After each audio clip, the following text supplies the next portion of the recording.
I'm Mark Weber of the Computer History Museum, and I'm here on March 15th, 2023, with Sean O'Connor, pioneering web designer, and thank you so much for doing this.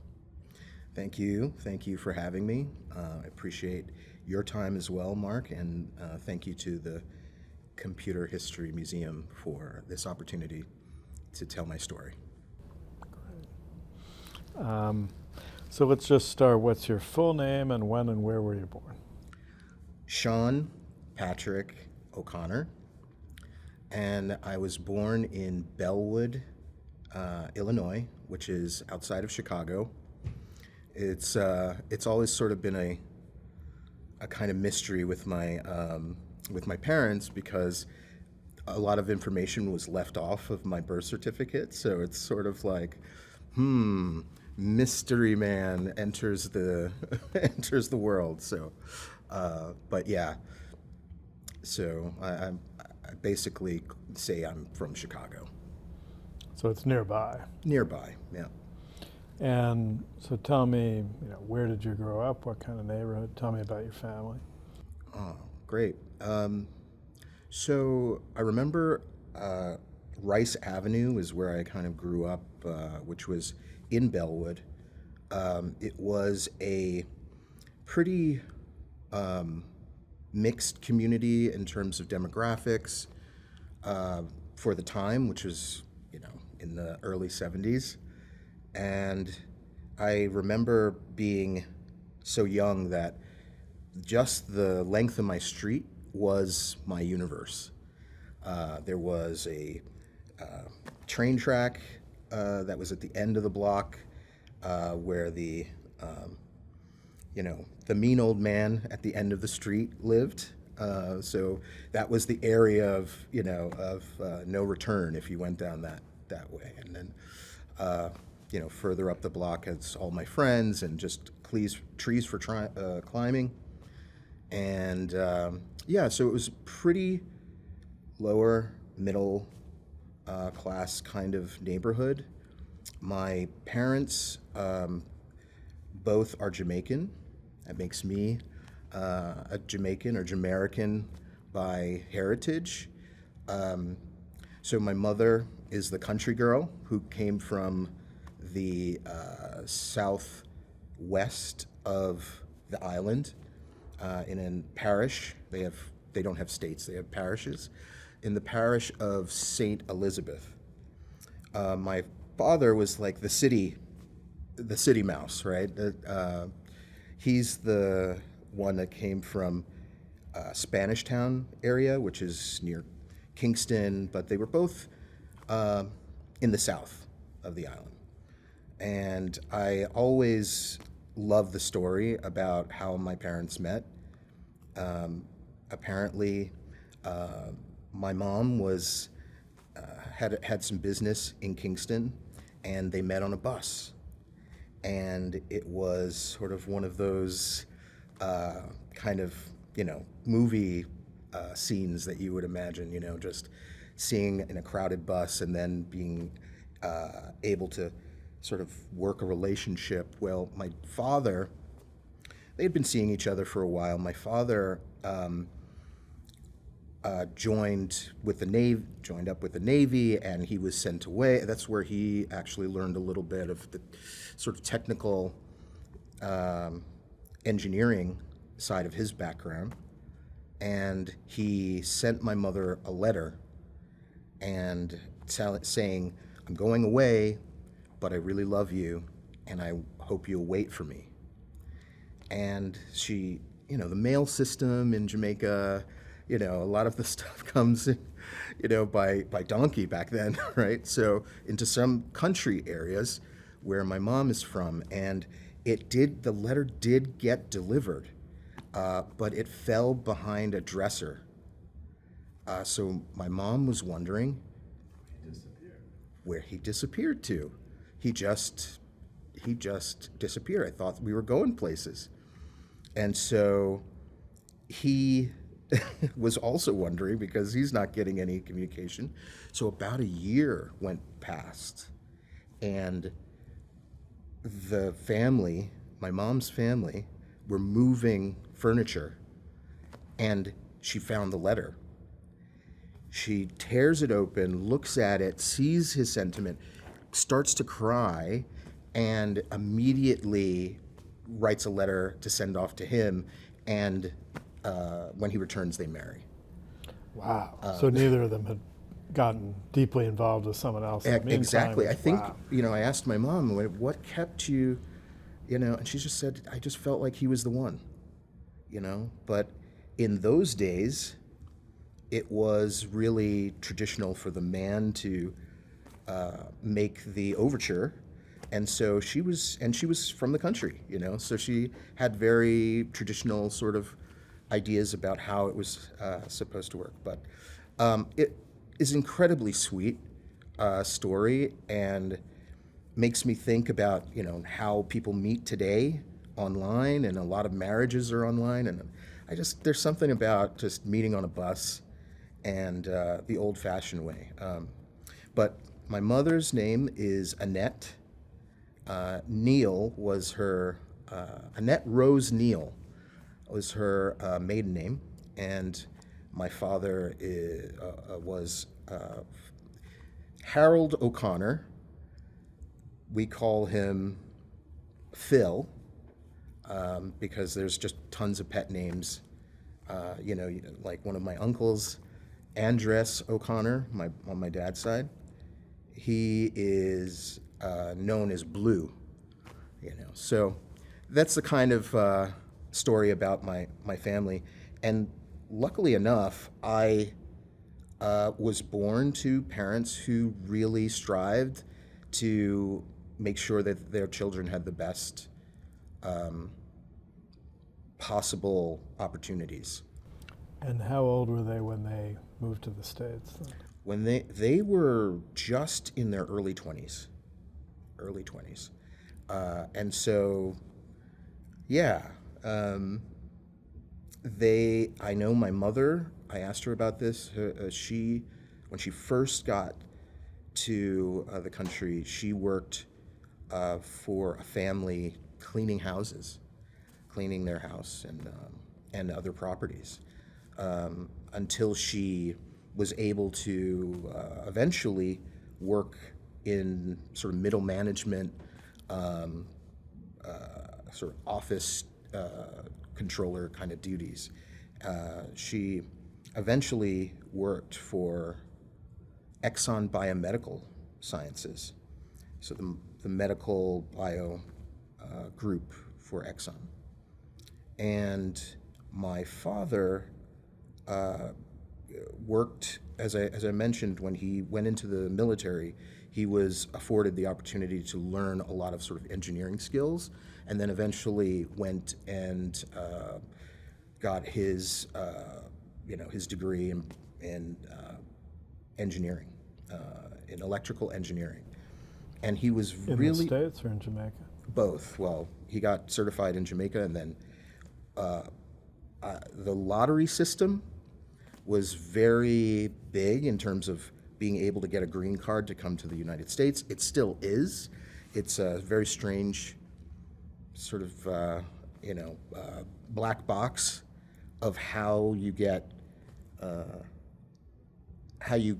citizenship and how you get, access to the American system.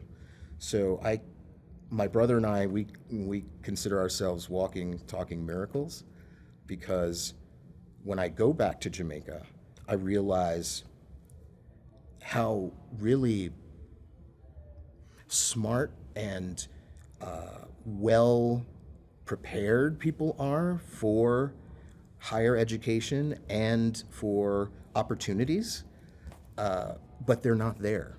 They're just not there. I'll go back and I'll see folks in my mom's side of the country that are bathing in rivers, and it's a very difficult sort of life. And to think that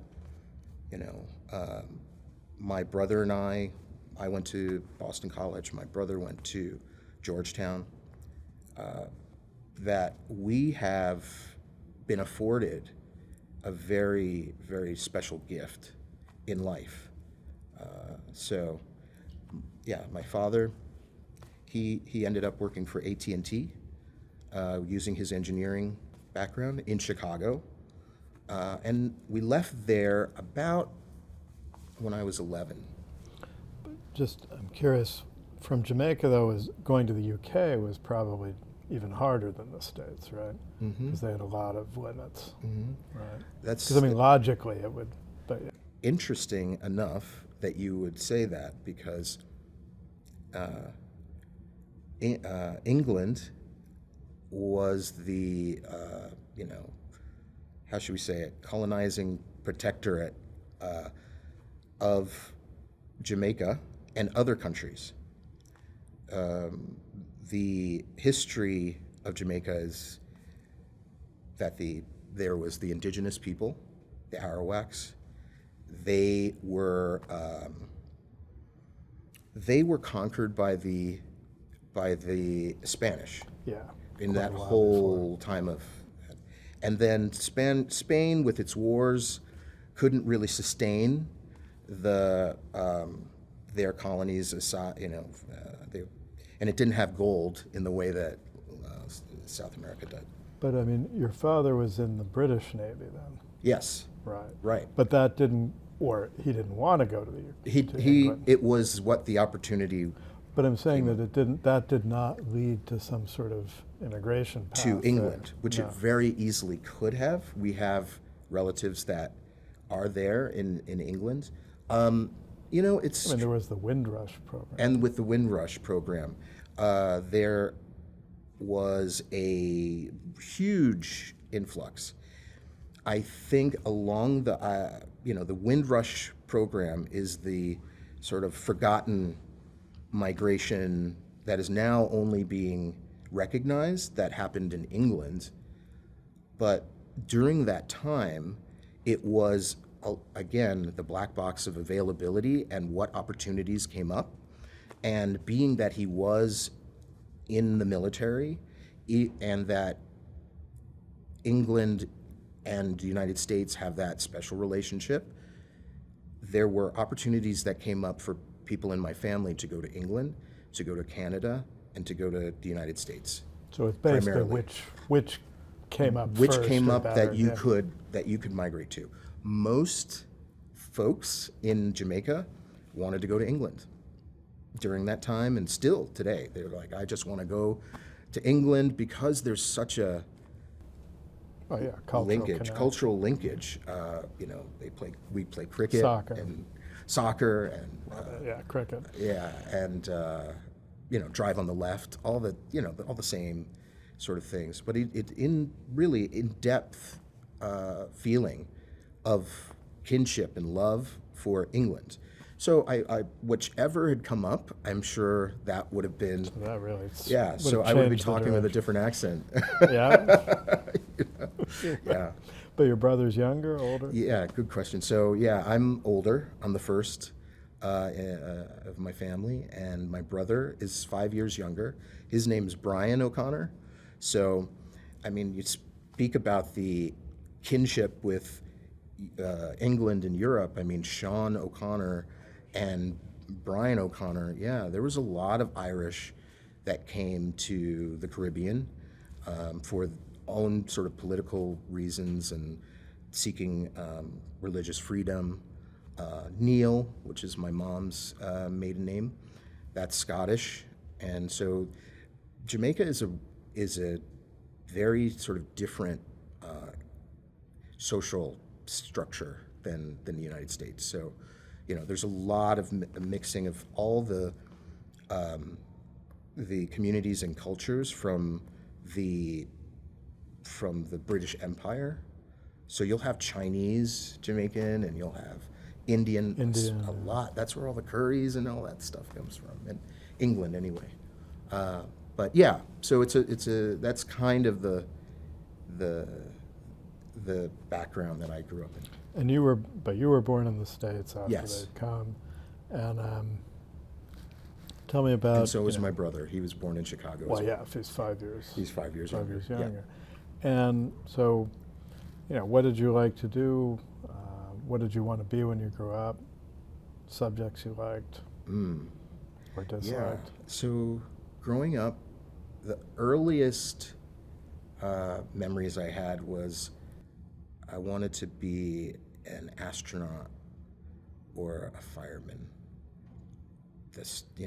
I grew up on PBS. I grew up on a lot of, Saturday morning cartoons, and I grew up on, I just remember in school, we went to sort of public schools, and it was those were the things that you really, wanted to do. They were exciting. They seemed like the thing.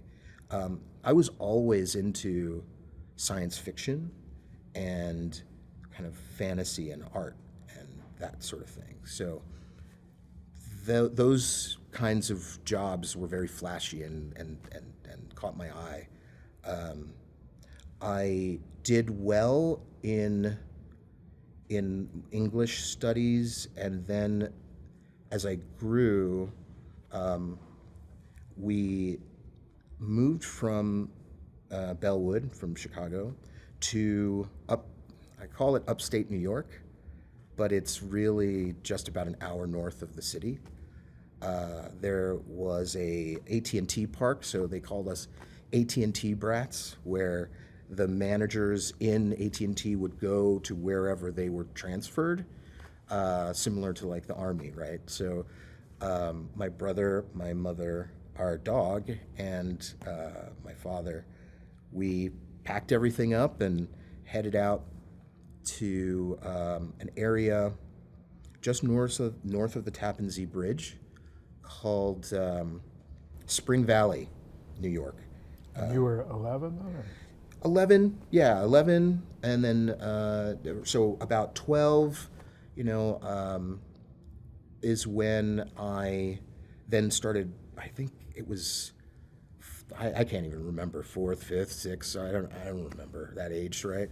But essentially, I was pre-high school, and I just remember the classes that I started to like more than just the English classes was science classes.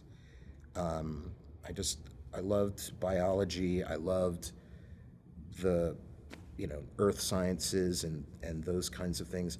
And then I don't know if they still teach it, but social studies and civics. And as I got a little bit older, so I'm talking about 7th or 8th grade.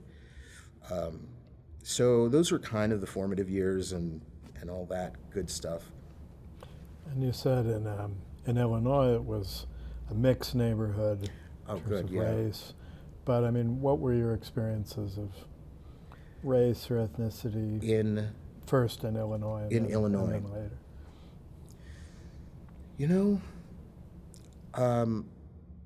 I think back, and although it was, as you would say, a mixed community, it was like a network where African Americans, Black folks would be connecting here and there in various ways. And I know the woman across the street, she was my caretaker after school. I think as both my parents were working, I was what they call the latchkey kid. So I'd have a key and I could go home, but they didn't want me to I was too young to sort of just stay by myself. So I had a caretaker across the street, Miss Mary Marshall and her family. And then, down the block was one of my really good friends, and they were Black. And then, there would be I remember Asian family or a Hispanic family that we would play with as kids. But really the social strata there is one of that. It was a mixed neighborhood, but we didn't really mix. Because I think in Chicago, also in the 70s, it was what I realize now is that it was a place of a lot of division and divisiveness, especially about housing, and especially about who's living where and what neighborhoods are black neighborhoods, what neighborhoods are white neighborhoods, and what we probably were living in Rice Avenue was black families that were forerunners into areas that were traditionally reserved for like white railroad workers or industrial workers. The homes were like one-level homes, but they had a little bit of a background, maybe a separated garage, and this was a dream to my parents. This was an amazing dream that they could have a car, that they could have an apple tree in the back. So it wasn't really that kind of a mixing pot, but it was a mixed neighborhood. But I think we were in the fore end of a change that was happening. Now in New York, And sorry, and Oh, your go ahead. school was also similar. yes. I think it was just the way that Chicago and Illinois areas kind of dealt with schooling. It was not a busing situation for me. It was I could walk to school. So it was in the neighborhood. But I remember it also being more skewed towards black and people of color at the school. And I think maybe has to do with the parents and what they could see happening to their neighborhoods, and it's something I didn't think too deeply on, but there were white and black in my elementary school, but I just remember it being maybe again it was a lot of my friends. And who I really concentrated on. I think you learn from your parents, so maybe that is it. But in my memory, I just remember there being a lot more black and African American students with all white teachers, and they were all female. So times have changed. For elementary school, it's still mostly female. Mostly, not all white. It's true. It's true. And were there many other Jamaican immigrants around? No. Was there a community? No. Okay. No, and That's more East Coast, right? Yeah, which is true. There was a greater Caribbean culture.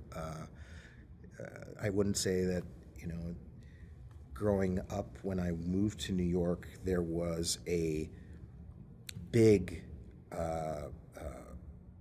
Caribbean culture. It was West Indian culture that included other countries. In the city now, where I had relatives, the Bronx, it was all Jamaican, all the time, 24/7. So beautiful neighborhoods and areas that were just filled with people that my parents, I could see the joy in their faces whenever they'd come back about the things that they could get, they'd buy, and they could connect with and talk to people in the patois and in the sayings of the day back then. But yeah, Illinois was it was together but separate, and then in New York, where we were the only black family.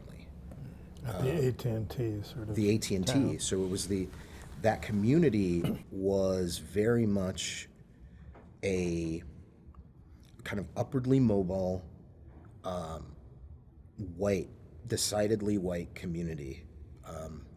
And we, just like, I think about it like my parents were just trailblazers. And in a sense, they were not, maybe naive trailblazers, because I think their attitude was they come from a country where black people do every role, from the bus driver to the president, right? The only highest person was the queen, right? And then, but everybody else looked like them, and they never there was there is still colorism in Jamaica and in a lot of West Indian cultures where it's light, dark, but it doesn't have the same sort of history and pain associated with it as it does in this country. So, I mean, I remember my father telling me that he knew about racism, but until he went to a store in Chicago and the guy behind the counter wouldn't put the money in his hand, his change back in his hand. He'd take his money, right? But but somehow he Didn't want wasn't. to touch. Yeah, he didn't want to touch my father's hand. That's one of the things that my father ended up it really starting to sink into him about how poisonous the racial condition is in the United States. So when I say naive trailblazer, I mean that they just assumed that their children were as good as anybody else and deserved every opportunity that any other child should have. It didn't matter, right? Just from their background, there are people in Jamaica they look like English white, so every kind of tone or whatever, but they were all nationally Jamaican, and they spoke Jamaican, like they spoke patois. So it was not, they really had an education late in life as Black people about some opportunities not being there for them, and what actually was behind that. Sort of realizing after the fact how disrespected they were in a situation, and it ultimately led to my father and AT&T being passed up for an opportunity that was well deserved, and he had spent the time, and he had done a lot. He'd been with the company many, many years, even during the whole breakup of Ma Bell, and he was senior to a white man, but the white man under him was given a position that my father had applied to, and was very deeply hurt by the notion that somebody he trained and taught computer skills and technical skills and management skills would be taken to a position where my father had already put in the time, and others of his peer and level of knowledge would have gone into that position. So, But was Yeah, that so- guy was made his boss, or just promoted elsewhere, but at the level? no, promoted over his group. Right. Yeah. So there was the way it was expressed is that there was some personal things there, but it also was an opportunity that under normal circumstances would have gone to the person who, to the role that my father filled. I don't know, it's New York. And when my father had this issue at work, he, instead of wallowing in the negative, he turned it into a positive. He said, I'm not going to continue to work in this environment. And he took his resources and his personal relationships, and then started his own consulting company, where basically he would go into companies. He would file a bid and proposal to do a contract where they would do a deployment of computer infrastructure for a larger company. And then they would bid contracts out, and he would come in with his bid, and he'd win these contracts. And the people that he knew who worked in the technical areas of AT&T as contractors and so on. He gave them a call, and and I remember spending some summers working at Triangle Computer Group, where I would be entering in. He taught me how to enter in, contractor user information. So, like their name and all their specs, and type it all out, taking their resume. Like I'd get stacks of resumes, and I was like, this is not a good summer. But How old were you? at this point, I was about 14, uh, 13, 14. So he started me pretty early to help his business. And So you would have to enter a whole it would come, and even when I would get them down to about like this, where they're in that little metal inbox, I would just, it wasn't a sense of like accomplishment. It was just a sense of, thank goodness. It was like, thank you, thank you, thank you. And then the stack would get refilled. And I realized that my woes were not over. But I'm trying to remember the you were application. entering on a computer, a And typewriter, entering it on a computer. So this was a early time. PC era. Yeah, so this is like 80s, right? Early 80s. I remember the space shuttle, the first space shuttle flying out. So it was like 1980. We were already in New York. And it was the time where there was typewriters that had the ball and the ribbon Oh, yeah. where it could actually go back and erase.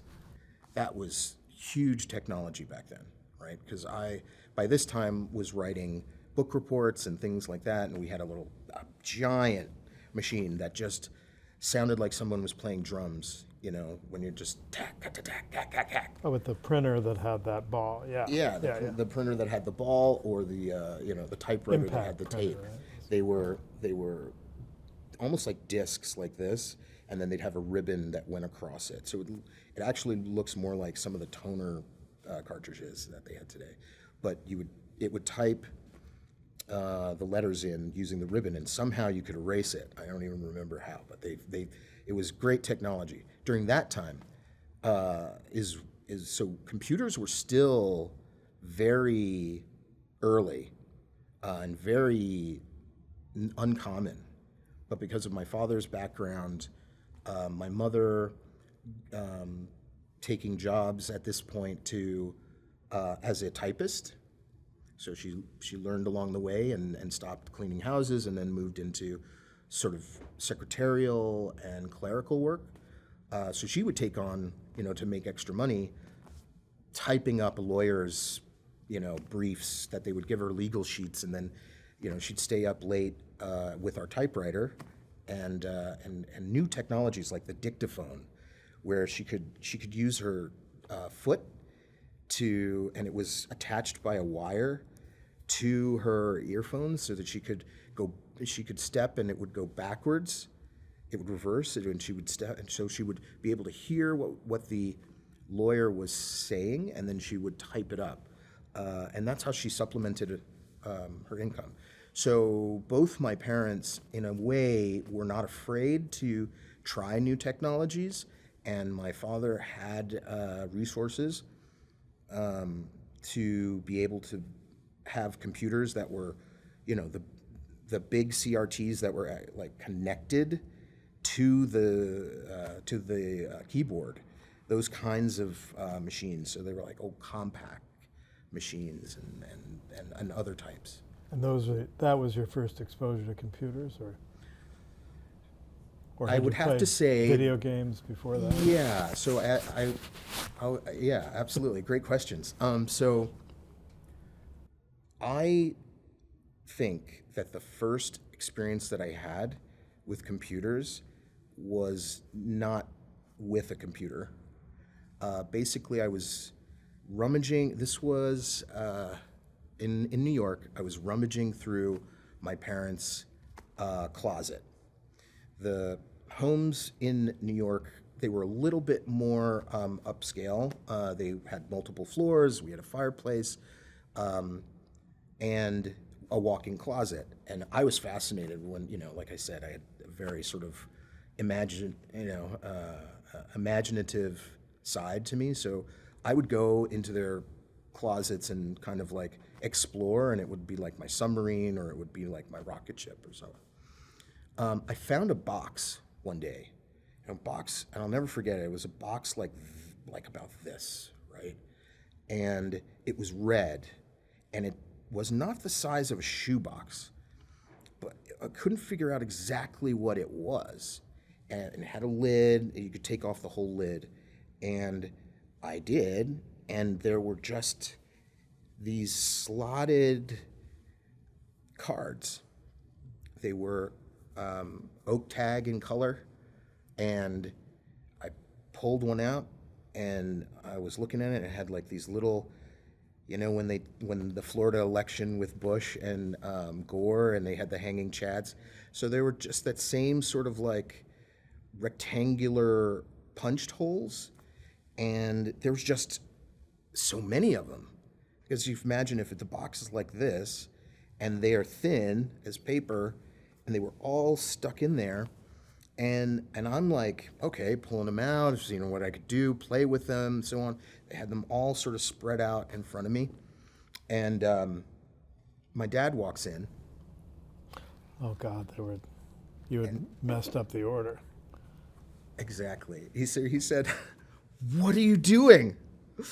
And I'm like, what are these, Dad? And he's just like, oh my gosh, they're not in, this was like his project, like his project. Like he had already gotten his grade when he was in school for the punch card program that he built.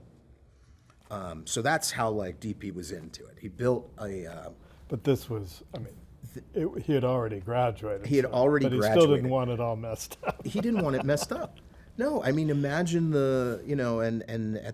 from his perspective, this is something that he built, and it was, a sign of his accomplishment, right?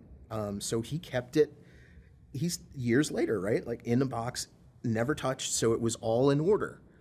And I just happened to, and he couldn't put it back together, but he just was basically like, oh, just put him there at the end, and put him back. And it's funny, I didn't get in trouble or anything like that, but that was my first experience because I asked him what they were. I thought they had to do with like, I saw my parents writing checks, like nobody writes checks anymore, but I was like, it looks something like that. Era, yeah, and I said, it looks something like that. But whatever it was, I made a game out of it and sort of ruined the order of my dad's program. So he had to explain to me what a program was.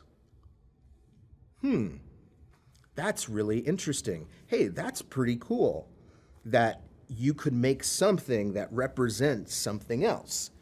And it's like a code, it's kind of like it's like a game. So I got interested with that. He could see that I was interested. And the order of when I started working with him to do data entry at his job, his work, his office, his company. And when he decided to he had a computer in his den, and he then got me one year a Commodore 64.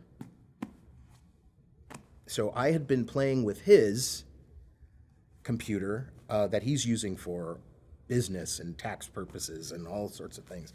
But he gave me an opportunity to plink around on his computer, and as long as the games I was playing on them were math games or some, they were educational.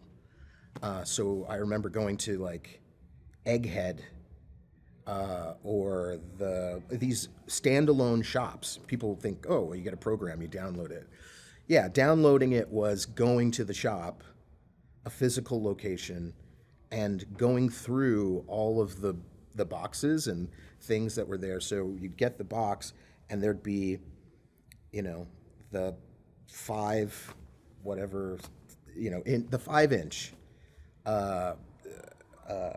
program that was on a disc, and I think an epiphany for me was the day that I realized that when you buy a disc from one of these places, you could put it in the computer, and once I beat the game, I could use a hole puncher to click and poke a hole in create a little divot, myself, and then I could write over the disc. So, if I needed to, and I got into sort of programming, little things in BASIC or in other languages, and so I needed On the Commodore or on his machine? on his machine. And what was his machine? Do you remember? I think it was one of those compacts that he had, or But IBM, PC compatible. PC. Yeah. So it was PC, and you had to learn DOS kind of commands to make it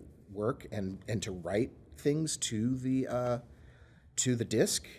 So I kind of figured out along the way how to sort of hack, and it was purely a textual world, kind of. Even the games, what I call games, were things about it, the computer speaking to me and saying, what is, and so on, and you've now made it to the next level, but here's your, the math problem you have to solve.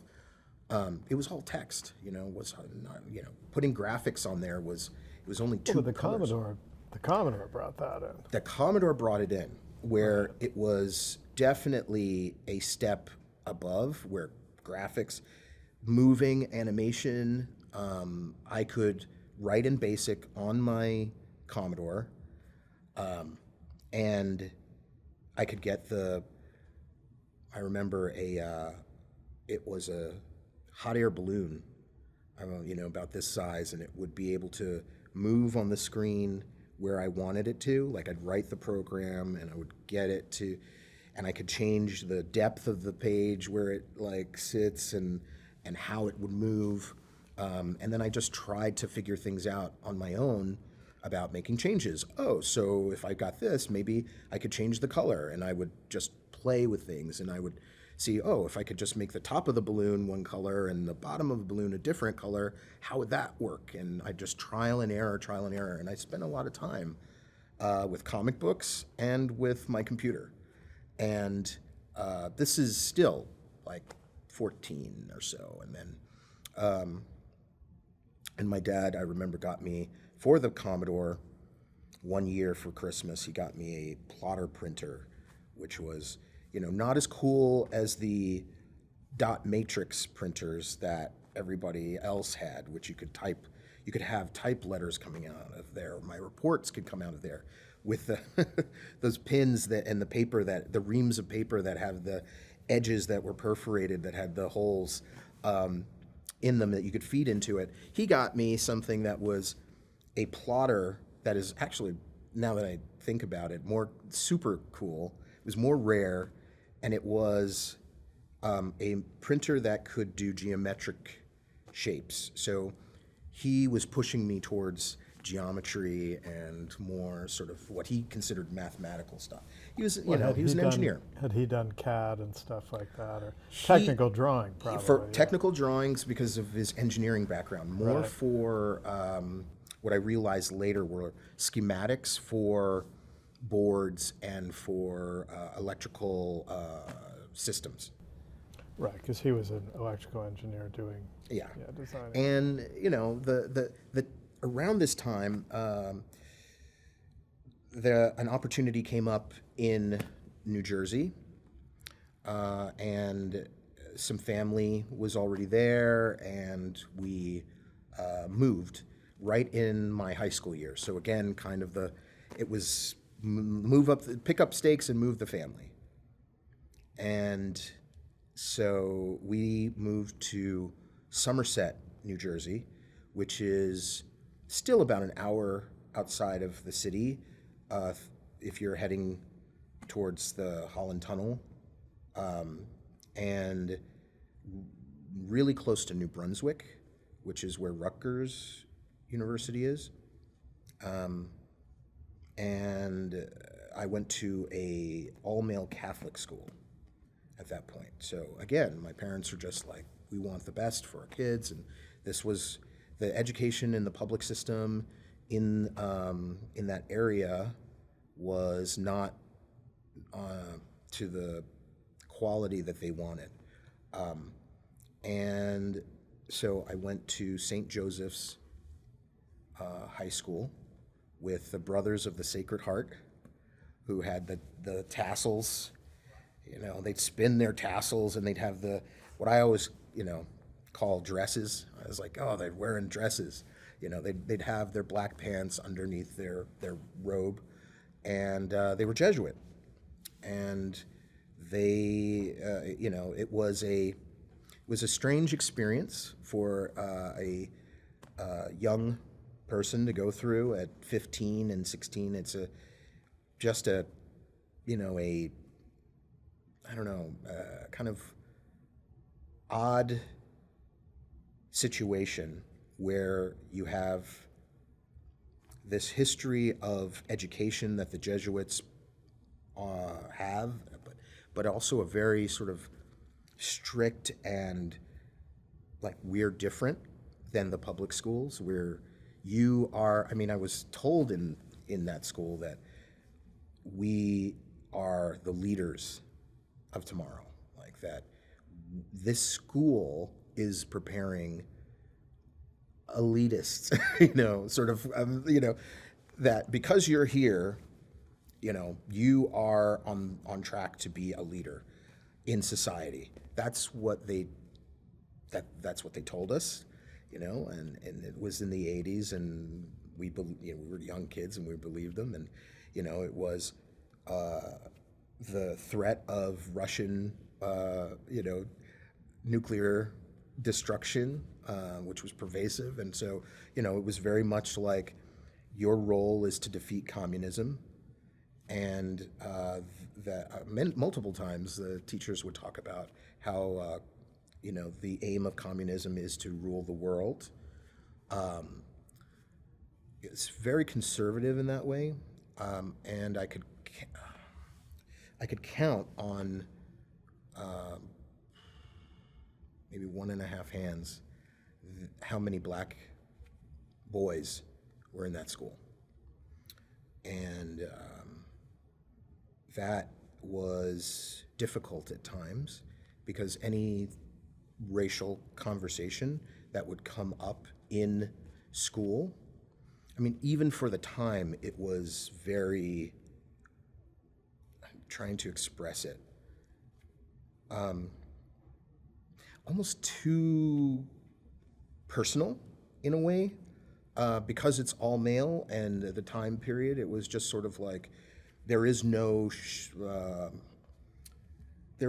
boundary, because the teachers are male, the kids are male, and it's just like, it was, for example, it was nothing for a child to be asked to run without his clothes, the bottom half of his clothes, because he forgot his gym clothes, right? It's just like, no, go run around, put on a, an athletic supporter and run around. So when I see like movies about the 50s and stuff like the Converse and the, short shorts and all that stuff, and Catholic, authority, I relate to it, even though it was many, many years after the setting. It was a school that had a church. It had a, perimeter is what we used to call it. So it had all this land that was out in the woods, kind of, and different buildings that were owned on the property. So that was, it wasn't a boarding school, but it had that sort of feel. Set apart. Yeah, set apart. And yeah, many things that were going on at the time, like the issue with Martin Luther King's birthday being a national holiday. There was a whole debate in the country at the time whether it should be or shouldn't be. And in our classes of 20 students, these issues would come up. I remember Arizona was a holdout, and it was a whole thing. One of my teachers, would stop the class and talk about why he thought Martin Luther King didn't deserve a birthday, and he would point at, I remember it was just me and a brother, Ivan, another black student, Ivan, and he would, say, right, Ivan, da da da, or right, Sean, centered on us. And we're just trying to make it through the day, we're 15, 16-year-old kids, we're just like, don't look at me, what am I, I'm starting to like, girls, don't bring up anything that would make me embarrassed, and, and I'm not different, but he, and I'll never forget, this math teacher who just would go on and on and on about how FDR deserves a birthday before Martin Luther King deserves a birthday, because he helped the whole country, whereas Martin Luther King helped. And, it's stuff like that when I've talked about like my dad and not having the change put in his hand, and so many of these things that that I have in my memories of being disrespected and set apart out of the blue, like I'm just living my life through the day, and then all of a sudden it's like there's this thing that's put in front of me, and I say, in reality, in the 80s, you're an authority in this class. You're, saying these things that, Martin Luther King, what I realized was I wasn't very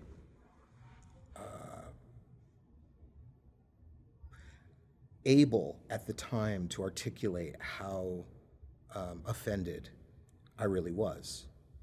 And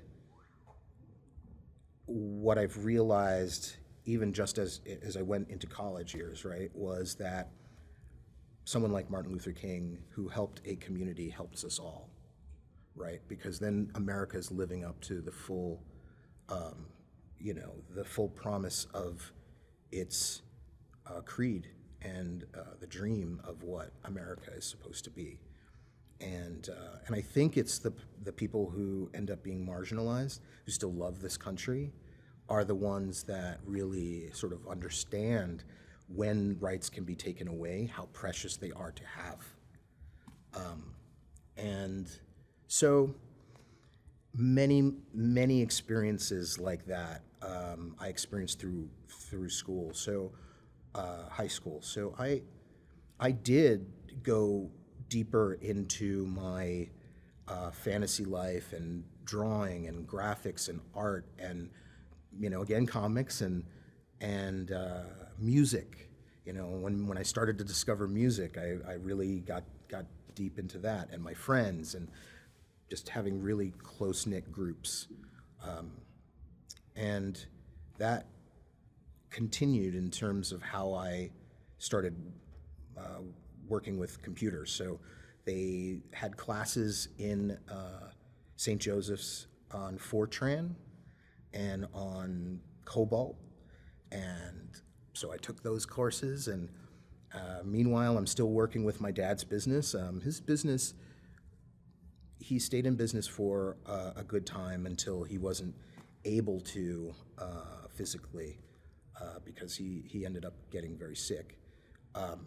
But when I would go to his office, I'm trying to remember, it was like Fox Pro, where the database language are sort of set up. Lotus Notes 123. Well, 123 was the spreadsheet. Notes was the application, right? the kind of sharing collaboration software. Yes. So that was what he needed and used for his business, So that when, he started getting these really great contracts, and it was sort of feast and famine in my house. So during those years in New York to New Jersey, that era, there were years of really great contracts that were coming in, and then there were some years where it was pretty lean, and my mother, she wouldn't have lunch so that we could have a little bit of something in our pocket.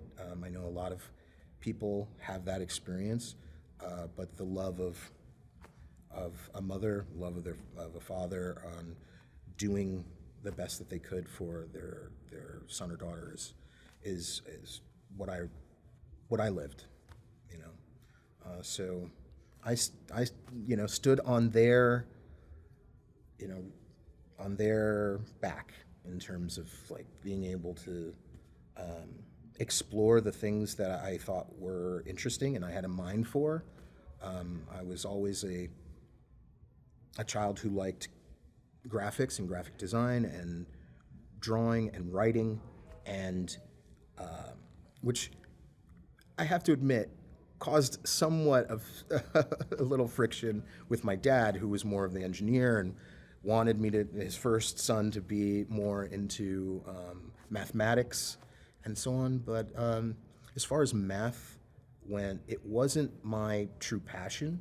And in high school, I was very much into the sciences around like physics and chemistry, things I could do an experiment on, and things that I could imagine. So I could imagine velocity. I could imagine like a stone falling off a cliff and things like that. But abstract, mathematics for the sake of mathematics was just didn't thrill me as much as being able to sort of feel and touch things. So that's where my sort of programming and tinkering came in, and I think what led me into my my career track today is I'm still a very sort of product-driven person. I do a lot of different things, but they're for the service of seeing something that was abstract in someone's mind turned into something that is real, like you could interact with and touch. Something. Yeah.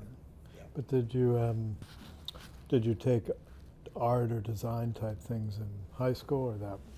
I did. I did take as many art classes as I could get my hands on, and I even sought out different classes outside of school. Anything, I'd go to the library and I'd find books on art and projects that I could do on my own. I remember one class was an English class, and we were meant to do a book report, and they said, you have free reign to do the book report, and everybody handed in these like reports on paper, and I came in with a recording, like we had a little cassette recorder, and I came in with a recorder and some paper that sort of explained what I was doing and that I had actually read the book. But on the cassette, I had recorded myself and my father doing a skit of basically what was in the book, and he played one character and I played, and he was awful in his lines, and I'd have to stop the cassette player and go, "Dad, you were supposed to say this," and I would write out, yeah, I guess that was the paper I was handing in, was the play that I had written, Script. and the script, and And he was just, his performance, he was just not a great actor. But I was always interested in arts and that sort of thing. So, I'd find a way to just bend the rules or edges of what was expected. So, when we have reports to do, I'd make a diorama. I'd bring it in, and I'd do things with my hands, where I could create sort of storyboards and graphical representations of the information that I read or took in. So it was always that kind of thing. I tried to be creative, and had a creative outlet for that. And so at that point, what did you think you wanted to do when you grew up? Good. If you thought. Yeah, I did. So my father, I'll start with my father. My father had ideas, and he had his own business, so he wanted his son to be a lawyer, so he doesn't have to pay lawyer fees. So he put me to work on the stacks of resumes, and then as I got older, he saw where my direction was heading, and he's like, well, okay, if you're not going to be, some mathematician, scientist, then at least let's get a lawyer in the family. And, I explored that for a while. Like, I like the political science aspect of law. I liked the idea that I could help underserved people and black people or people of color or people of other backgrounds, because I knew what it was like being in, of a small group in my high school, and that was a very poignant time because a lot of those interactions that I described happened a lot, feeling sort of marginalized or called out. So I explored it a little bit, but I think when the idea of going to college and all of that started coming up, I was preparing myself to be a writer and do some kind of writing career. So I started in junior or senior year taking like communications, journalism classes, things where I'd have to write a lot, read and write a lot. So that's how what I thought I was going to be. It was And computers you liked, but you didn't see that as a particular path. not, at the time, no, because, I didn't see how the jump from my dad's office and these computers even at that time were still like duotone, where I was going to be able to do the things that I wanted to do, that I wanted to be out there and be, meeting people and doing things and engaging with media or that sort of thing. So I was kind of going more towards what was available, and sort of the track at the time is like newspaper and, magazines. Those are the things, I guess my comic books turned into like magazines, and I liked the layouts of magazines, and I was like, I started collecting like magazines and especially magazines related to urban culture and hip hop, and like the Source magazine or Vibe magazine or any of those things in the sort of late 80s, 90s. And you said you had gotten into music, so hip hop, but what sort of music were you into? Oh, yeah. So I was into a wide range of music. I would say that during my high school years, I was into early rap and hip hop, and if not equal amounts or more so, into what they called alternative music at the time. So I don't know what we call it today, but alternative music back then were like English bands that were very indie. So the Smiths, The Cure, even Depeche Mode, that genre, REM, A lot of the bands. Some of it was probably called new wave at the time, but today it would be, yeah. Yeah, so I think it was, what like the Talking Heads, right, are new wave, like they were the new wave era that was in the '80s, but I think there was that transition and like college radio station. So yeah, in fact, I took one of those extension courses where you could get credit when I went away to Boston College. Doing the DJ,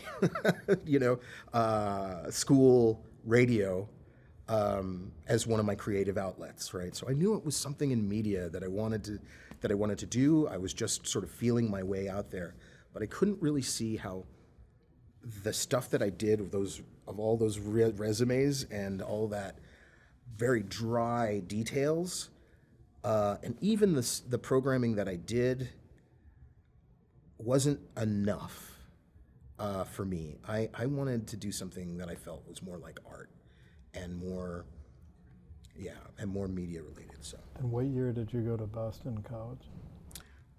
In 1990. Yep. And then I took courses in, again, literature and modern forms of communications, journalism. My eyes were opened with some of the courses I was able to take around. I know one class I took was the roots of radical black politics. Whoa, that was like very different from Didn't have the that in Catholic. high school. They didn't have that in St. Joseph Catholic School. No, they didn't. But from St. Joseph's, my interest around silk screening and print, like taking as many classes as I could about silk screening and print, was a love of mine. I was making a link in my mind between some of the graphical style of art, using real inks, using my hands, using emulsion materials to create sort of these really hard-edged graphical style of design, which I just really loved, like the pop art style. In fact, my essay for my entrance into Boston College was on Keith Haring and his style, because it just fit with the New York culture, underground,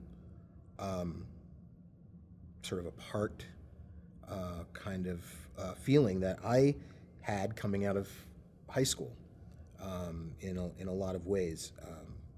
And just the design of pop art really influenced the direction I wanted to go. And it fit in with sort of graphical art, and I thought myself very, I don't know, just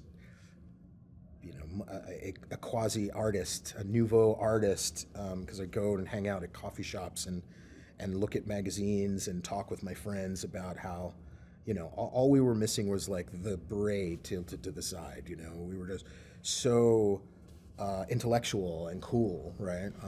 Clove cigarettes. And tons of clove cigarettes. I'm surprised I can still breathe. Those things. Yeah, clove cigarettes and, learning to drink and having, evening parties overnight in the school, annex library, and, ghost stories and all, it's just being different than other people on the hallway.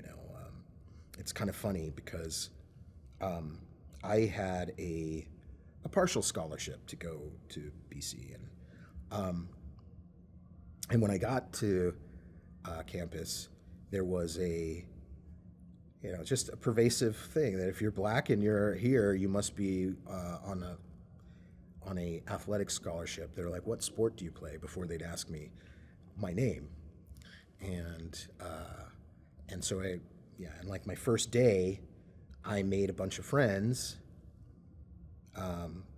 because I was just searching for my my tribe, like who, and I didn't feel like it was like I needed to be surrounded by black people.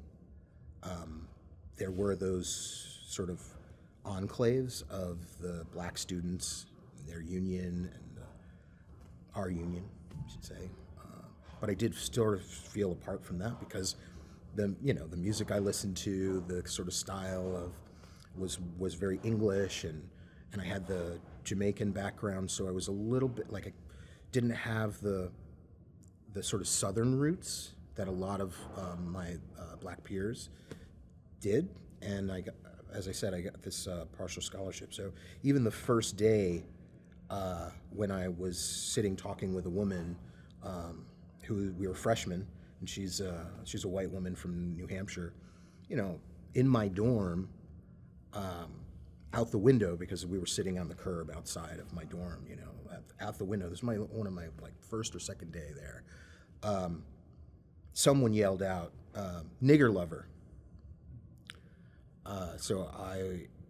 And she got really, really upset and was like, she was gonna, and we were just talking as like kids, friends, but it was just the two of us. And so someone on my floor in my dorm thought that wherever they came from, that was appropriate. Well, that was someone else in the school. Someone else, yeah, it was a Wow. kid. We were freshmen, first, second. So that's my introduction into BC, was from a peer level. It was going to be not an easy Boston kind of situation,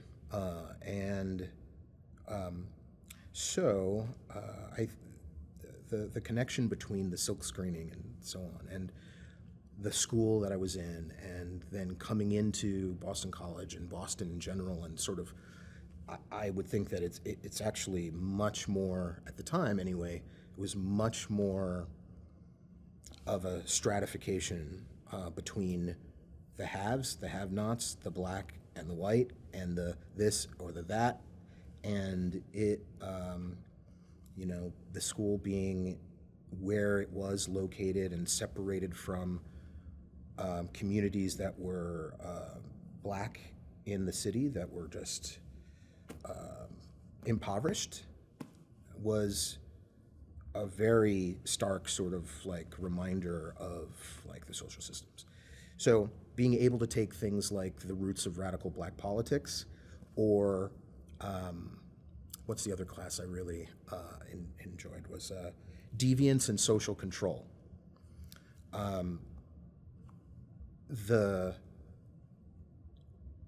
When you're talking about racial politics and social struggle for rights and for equality, and there's a long tradition of poster art, poster making, whether it's the Black Power movement, or if you're talking about gender rights and things like that. There was a lot of handmade screen printed art, and that attracted me as well to this sort of line of an educational space. I was like, oh my gosh, I can express myself in ways that it matters, and it has that pop feel because it's not commercials for commercial sake, but it is art that is manufactured, and the point is to be out there and communicate a message. So the whole idea of communication and print, that is where my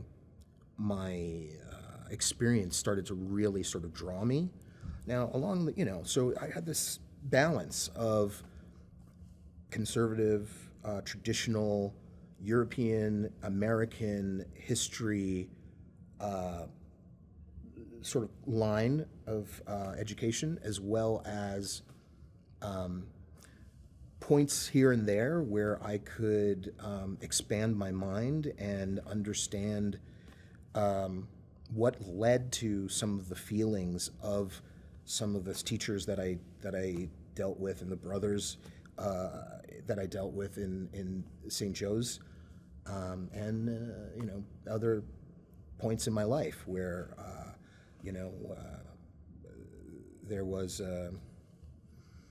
some kind of tension that I was trying to understand that I couldn't necessarily get, or didn't necessarily get, from my parents, who didn't experience that in their childhood. So it was hard for them to really, they didn't breathe the kind of things that,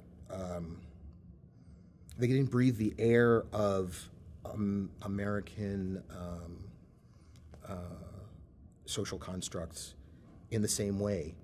And, most recently, when you have this national debate about what happened to young black men and wearing hoodies and being targeted, or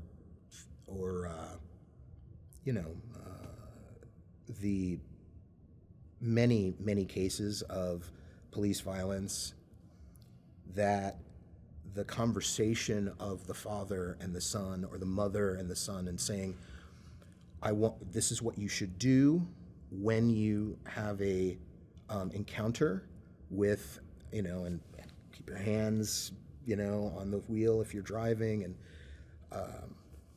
certain things, comply, and all of that. It was really foreign to my parents. We didn't have a talk like that. Although I did have many experiences where I was pulled over just for the fact that they wanted to see who was in the car, because I was coming home late in a car from my friend's neighborhood, in a neighborhood that's not so deemed black, and and then In New Jersey, you mean? this is in Jersey. Yeah, yeah. this would be in Jersey, but Boston, I had similar experiences of being pulled out of crowds, and yeah, it's strange when I'm telling any of these kinds of stories. People that I talk to in my work career, or they are like, you? They're like, that didn't happen to you. You weren't pulled aside, because I was told, you're not like that. And well, Problematic. you know what, I am, and the conversations inevitably go into, well, I'm not like that. And I'm like, I know, and thank goodness you're not. And they would say, well, we were brought up not to see color. And I'm like, well, maybe you should, in the sense that if you care about me, you love me, understand that there are these things that are happening to your friends, that just saying I'm colorblind is great, but when you really start checking it out, it's like we actually should be a little bit more conscientious about how we relate to each other. So that's a later sort of story. But school was difficult, but I found my way, and art was becoming more important to me than writing. I kind of went in phases like this throughout my life. Like, I'd write, and I'd be intensely into writing, and then somehow or another, just natural shift to painting and to art, to silkscreening and design. And just around the early 90s, around 1991 or 2, I still into hip hop, early 90s hip hop, give a shout out.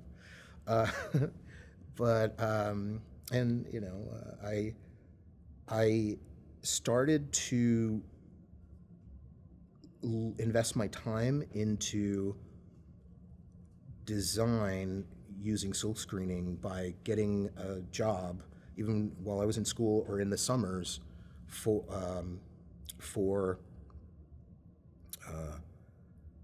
T-shirt silk screening, and creating my own silk screens, or like working for a company that would be creating printing and print materials. So I started to think, you know what would be a really great life would be to own my own print shop and become a printer. So I invested time, and then as I was working in these shops, I started to realize that, wow, these are not just like handmade stuff. This is, very, very sophisticated. You're getting photographic sort of realism and so on for these shirts. And I was like, how is this kind of working? And I would realize that there were experts using early, like Quark Express or other types of tools at the time, that there weren't many that were graphical in nature. And the thing, that I always look back at is that my dad, in his time,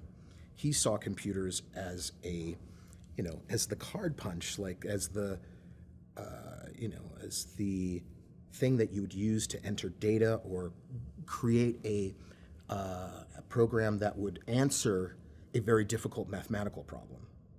And here I was seeing the first way of laying something out that could then be transferred to something in the physical world. But some of that was, you hadn't been exposed to Macs very much before that, I assume. No. Because, some of that is that in that era, Absolutely. all of the graphical stuff was multimedia, for the most part, was on Mac. Yes. A little bit Amiga or Atari. Yes. So, I wonder if was that your kind of where first I started exposure to... exposure to Macs? Yes. I'd have to go back and really sort of think about it, but I remember Quark Express, or at least some other layout tool like Quark Express that was on the PC. There was Ventura Publisher, but it was quite more difficult to use. Difficult People to use were and really not, experts in it. But that was anyway. So 80s, that made you kind of late 80s, wasn't it, or so? Ventura was 88, something like that. Yeah. But that's sort of when you realized that computing and That is multimedia where and art could go together. Exactly. That's when it started pulling me back in, because I was saying, wow, I can manipulate and prove out my art before I actually have to draw it out and use an eraser and then cut something out, or lay some text plate out, or all the physical stuff that I would do with printing. I realized that, a lot of this can be, and not only that, I also got it in my mind that this is a business, that it's not just art. It's where I started to really see this, see and understand that there is a way of making a living that's sustainable from design. And I said, there's design and then there's art, and they relate to each other, and they're cousins. And I started then taking design courses, even if it was outside of Boston College, right? I would, through those connections, go to someone's house who, and I'd say, I'll print up some T-shirts for you, and in return, you'll teach me on your Mac some programs that you know. And so that's when I started to really understand that the Mac world. And I'm trying to think now back to when I really, what was the... Oh, don't worry about it. Yeah, It's more what about, was the really... But that's what made the connection for you. That is where the connection happened, and I was like, wow, this can actually be a thing. But I still was very much of the mind that I'm doing this so that I can have a print shop, so that I can do that kind of printing. So forwarding, I mentioned my dad got sick, and he has passed away since then, and God rest his soul. And it was a difficult time and a transition period for me to help support my family and so forth. And I moved eventually, after my years in Boston, moved with a friend of mine. We drove across country to California, sight unseen. And I had $400 in my pocket. I think that's what I was able to scrape up, being, just young and making a living from t-shirt printing. But I wanted to branch out. None of my family had been west of Chicago. And my good friend from Boston, I still keep in contact with, old friend. We drove across country with his dog in a van, and ended up in San Francisco. I was like, wow, this is California, And I was expecting it was going to be like a Beach Boys song, like most people think, I'm There's like the fog. and then Carl the Fog greeted me. He was one of my first friends in San Francisco. Crazy. I was like, this is the beach? Like, I can't even see the water. It's so, and it was a big shock, because I'll always say that it was coming from the East Coast and coming from sort of a New York, New Jersey kind of mentality to California, and I was walking down the street, and there would be people who would smile at you, strangers, and they'd say hi, and I was shocked. I would literally grab my back pocket because I thought this was a scam. I would look around. I was like, okay, who's number two, right? I thought it was a mark. And so I didn't realize, I didn't get it, I was like, people around here, they smile too much. And I really just, wore my love for New York and New York City, as sort of a badge of actually protection, because I didn't really, know what to expect. Because obviously, if it's not like a Beach Boys song, what else isn't the same? And California. As I said, $400 in my pocket. I was luckily renting from a friend, and so we, oddly enough, it was predating a lot of the news in the 2000s about warehouse spaces and art spaces.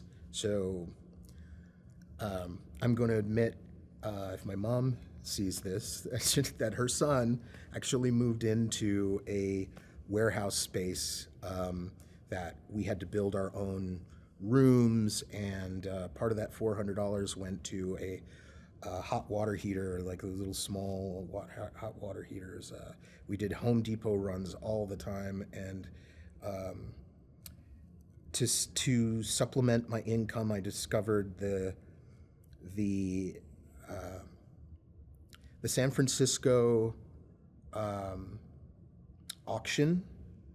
auction, where you could get the cars that were towed and no one came to pick up, and you could get them really cheap as an auction, because you get to check them out in this area way out in the at the wharf or at the pier, and you'd find good bargains. I'd get the car, I'd be able to drive around, which was also something that wasn't a very New York idea, because they had the transit system, but I'd be able to drive around for a while, fix up the vehicle in the warehouse space, because it was you could fit like an 18-wheeler in it. And where was it? in Bayview on Yosemite. It was big roll-o-matic door, like roll-up door, and the roof would it had a motor and it could peel back so that when it was sunny, it would come in. I loved it. I thought it was. And the other people were artists or They were craftspeople, yes, tradespeople. Yes, kind of. There was So what happened was, as I said, I moved across the country with a good friend of mine. He had a business, a family business in Boston, and he was moving it and establishing it also out here, so he could have a endless summer, right? And he didn't want to work in Boston in the cold. I exactly agreed with him because I found myself one day in the bitter, bitter cold of Boston, working at a print shop in the tub, that they would have for cleaning with all these chemicals, like getting, I don't think they allow that stuff today, but it was just like, spraying chemicals into the mesh of the silk screen, and then just you'd use your gloved hands and just scrubbing out all of this, gunk. And I had the opportunity. I was talking with my friend, and he said, "You can come live with me, sight unseen, with my business." And he had been renting from me in my place. So it ended up being a thing where I was like, I could do exactly what I'm doing now there, weather, yeah. anywhere. So why do it in the cold? I knew California was supposed to be warm and beautiful. So that's what led me to go in that direction. But I showed up at this, Bayview area, and it was, What year? it was in 94, just to like 90, maybe 93, 94. And I was, again, as I said, it was culture shock and environment shock, and the people that we built in that place. It's like one of those big corrugated steel roofed places. We built about 6 rooms, one for myself and my friend, and then he owned, for the business, so he ended up renting it out to supplement income. And because we're such good friends, he understood my situation and knew that I was a worker type, because I remember driving around with him and seeing people holding up cardboard signs on the on-ramps to all the highways, and I was shocked. I was like, wow. And I said to my friend, I said, I'm really concerned. Like, I can't be that. I can't be that person. And then he said to me, Sean, you're not that person. He had a little bit more experience with California and so on, and he was just like, you're a worker. You're not going to be that. And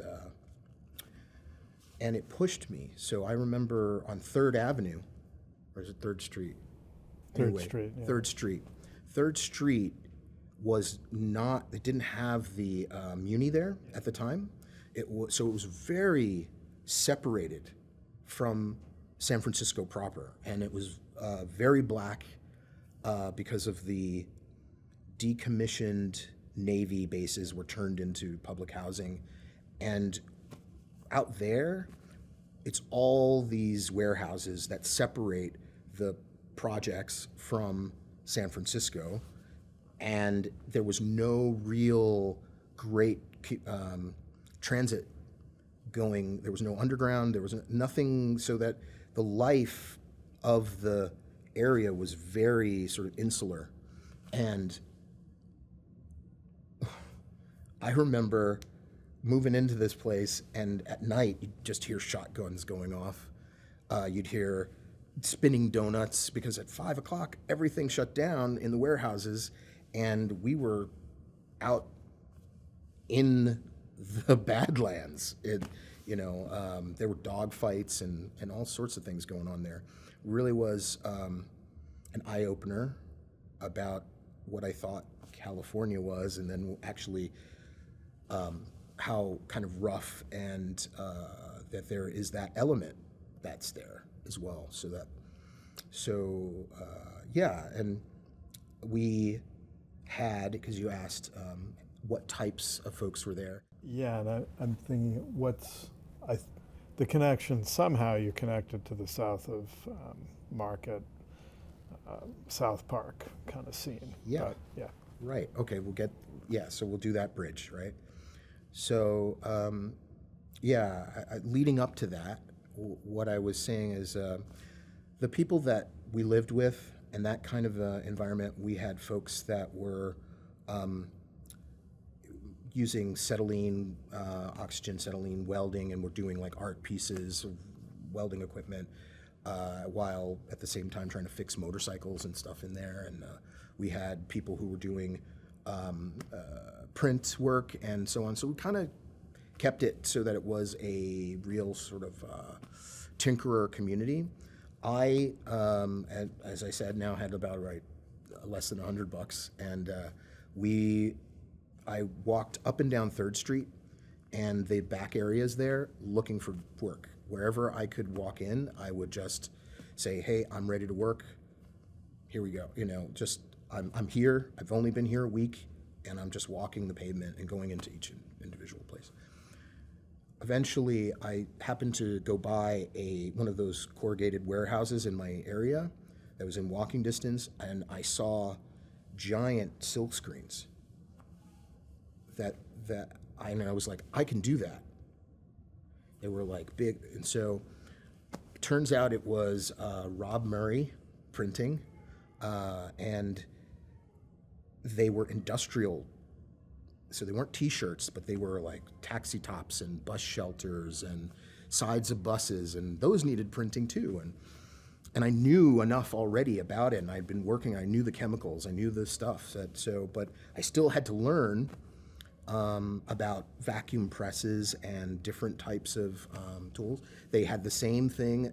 They had an area that was above the shop floor that they did Macintosh computer graphics. I ended up going in there and meeting one of the floor managers, and I said, "I'm ready to work." And he said, how little pay will you take? And I said, $6 an hour. And he said, "You're hired. Come back tomorrow." After a couple of weeks, I came back to him and I said, I can't make it $6 an hour. He's like, "I know. Like, how I don't know how you kids do it," he said. And then bumped me up, but a few dollars more. And I was taught by folks who were immigrated from Nicaragua and from South America, and about all the parts of the business. They were masters at mixing color art and so on. So again, I'm going to have a print shop, is my thinking. I know that education is key, so I managed to scrape up enough money to take a course at San Francisco State University. I took a crosstown bus, it's kind of arduous the way that it goes. It's very long to get out but after work, in the evenings, extension classes, I started taking those on print. And that's where I started learning Illustrator and Photoshop and those, but really for still thinking. And then they had this class that was on web, and it's new media. And I had been in the know and kind of keeping my eye on it. And the idea of new media sparked my imagination, because I thought at the time, if this is a new media that's coming out and I don't take the opportunity to understand it and tell my story as a black man, my story will be told by others, like the way that Amistad and Color Purple is directed by Steven Spielberg, or, just and all of the, sort of pimp method, the pimp archetypes and drug dealer archetypes of that is so prevalent that I saw in the 80s movies and so on, especially, they're never the hero. So in most cases. And so I thought, here is a chance for me to actually put my money where my mouth is, or put myself in a position where, again, thinking about media and so on, I was like, I don't know really what it is, but if it's a new media, I will not really have much to say if I let this opportunity go by. And it's the same sort of Hollywood portrayal of my story. Because you were thinking medium, like mass media. I was thinking of mass media, and I was thinking like, what were the, movies, television, print, and magazines and periodical kind of media. In fact, when I eventually went to those classes, the professor, she was saying she didn't know what it was either. When she heard web printing, she thought it was like print web printing for like newspapers, like where they have the big rolls. Web press. Web press. Yeah. So she got involved with it because of just sort of it being something that she wanted to get involved with. But I remember at the time, you had to know how to code in order to make the graphical part work. And that's what that course was about HTML and graphics and how you work with the two together to create a page, and the whole concept of it being a media that is available to the world, even just from your seat. That was kind of the promise. It was, and I loved it. I had already had that experience. I didn't have the hurdle that a lot of folks in the class did, that was about understanding code and being able to get the two together. There was a lot of artists in the class and so on that. And there wasn't an industry. So when you were in that class, you were there because you had some interest, some personal interest. They were like, I want to build my own website, or I want to, do something for my community or something like that. So it was that kind of mix of folks. You couldn't take that course or other courses along that line at San Francisco State University for credit. Really? Wow. No credit. The following year, so this was like 93, 94, early, right? That's when I realized that, the following year, you could. So it was offered for credit, the same class offered for credit the following year. But at the time I took it, that's how kind of early it was. And I continued. I took more media courses through San Francisco State, using new programming skills or things that were coming out, or learning how browsers were working, and continued to have my idea about media. I took filmmaking and those kinds of courses. What the web courses, that first course, especially as the foundation, and then subsequent courses that I took through SFSU, the hunger in the world at large for websites, it all just sort of put it all together. That the print shop thing, I was pricing out what presses would cost at the time, and I was like, wow, having my own print shop is going to be a lot of money up front, and then I could spend the money on a tower computer, and it's so early, as all I needed was a web space. and people would pay me to make their website and even host it under, so I could get them up and running really fast, host it under my domain. And I went down to City Hall, got to the counter, wrote out my whatever check for fictitious name, and I created a Data Kitchen.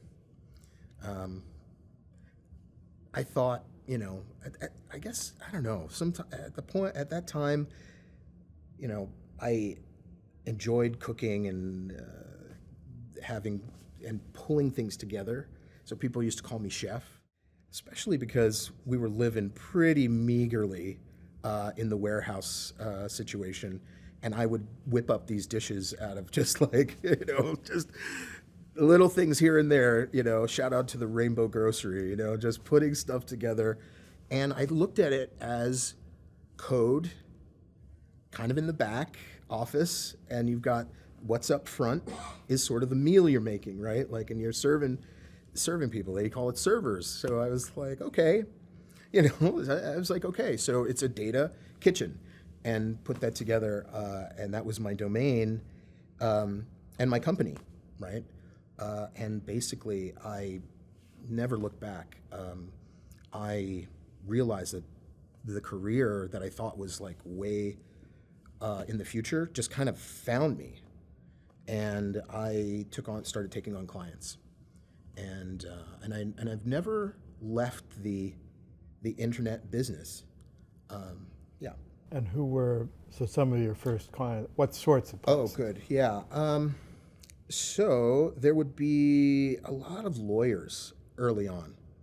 There were a lot of lawyers who were they seemed to have the money and the need to distinguish themselves when they had their own law office. So it was the kind of like legal offices where someone Esquire was on the door. So I talked to that Esquire, and they found me through various, I took out ads and various things, and we would do these like one-pagers and these one sites, or very, very, looking back, very rudimentary sort of, list of links about me, home, what we do, practice. So it was a lot of lawyers. There were a couple of like community, using my contacts around t-shirt companies. You couldn't buy t-shirts online, but they would show what they did and kind of use their telephone number. Call us and we'll, give you a quote on t-shirts to print. And I think one of the others that I can remember early on was some cafe work, which kind of comes full circle, after drinking, they became my clients. I loved the coffee so much, they became my client. We tried some of the first means of ordering through fax machines. Back then, it was like, oh, well, you can see the menu, here's the fax number, give us an hour or two or whatever, and you can, or print out the menu, you click it, you checkbox what you want, and then you pay and you come in, put it through the fax and pay when you get there, kind of scenario. And they'd call you back. They'd call the number. It was the beginnings of, the sort of e-commerce things, I look back on that pretty fondly. It was just so scrappy, and it made sense to me, right? So it's, as we call today, a use case, right? It was a use case that was solved or bettered the company reach, and I could see that, and that's to me where design really kind of like focused on that, So those were the early sort of individual clients. As I kind of got a reputation and had tried out some of these techniques, I started to be able to get bigger clients, and I used different headhunting agencies, because my dad's contract work or his business was basically a contracting headhunting business. He would do the, Triangle Computer would do the actual installation of the computers and the people that would run it. So I kind of understood that there are these agencies that work in between as mediators between you and a business job, and that you could take contracts. So even though I was a sole proprietor, I could get jobs coming to me if I started working with these recruiters. And that also then just took my business to another level. But you were the only one doing the work, or you were having people subcontract? Yeah, no, I was doing the work. Okay. I was doing the work. I made a big effort to look like I had a staff and look bigger than I was. I had a staff page, and then you'd click on it, and then it was like me. So, it was just, I used a lot of terms like worldwide and, many clients and, world class and, just big, tried to be bigger, because I figured this was what the media could do, right? You didn't, you were just going to call me, we were going to be on the phone, and I was going to say, yeah, I can do this kind of project for you. And then I'd come in and represent, and and on the web, they don't know, and they don't care as long as you could produce. So I was pretty much a team of one for about a year or so, and then in 95 or so, that's when I started taking clients that were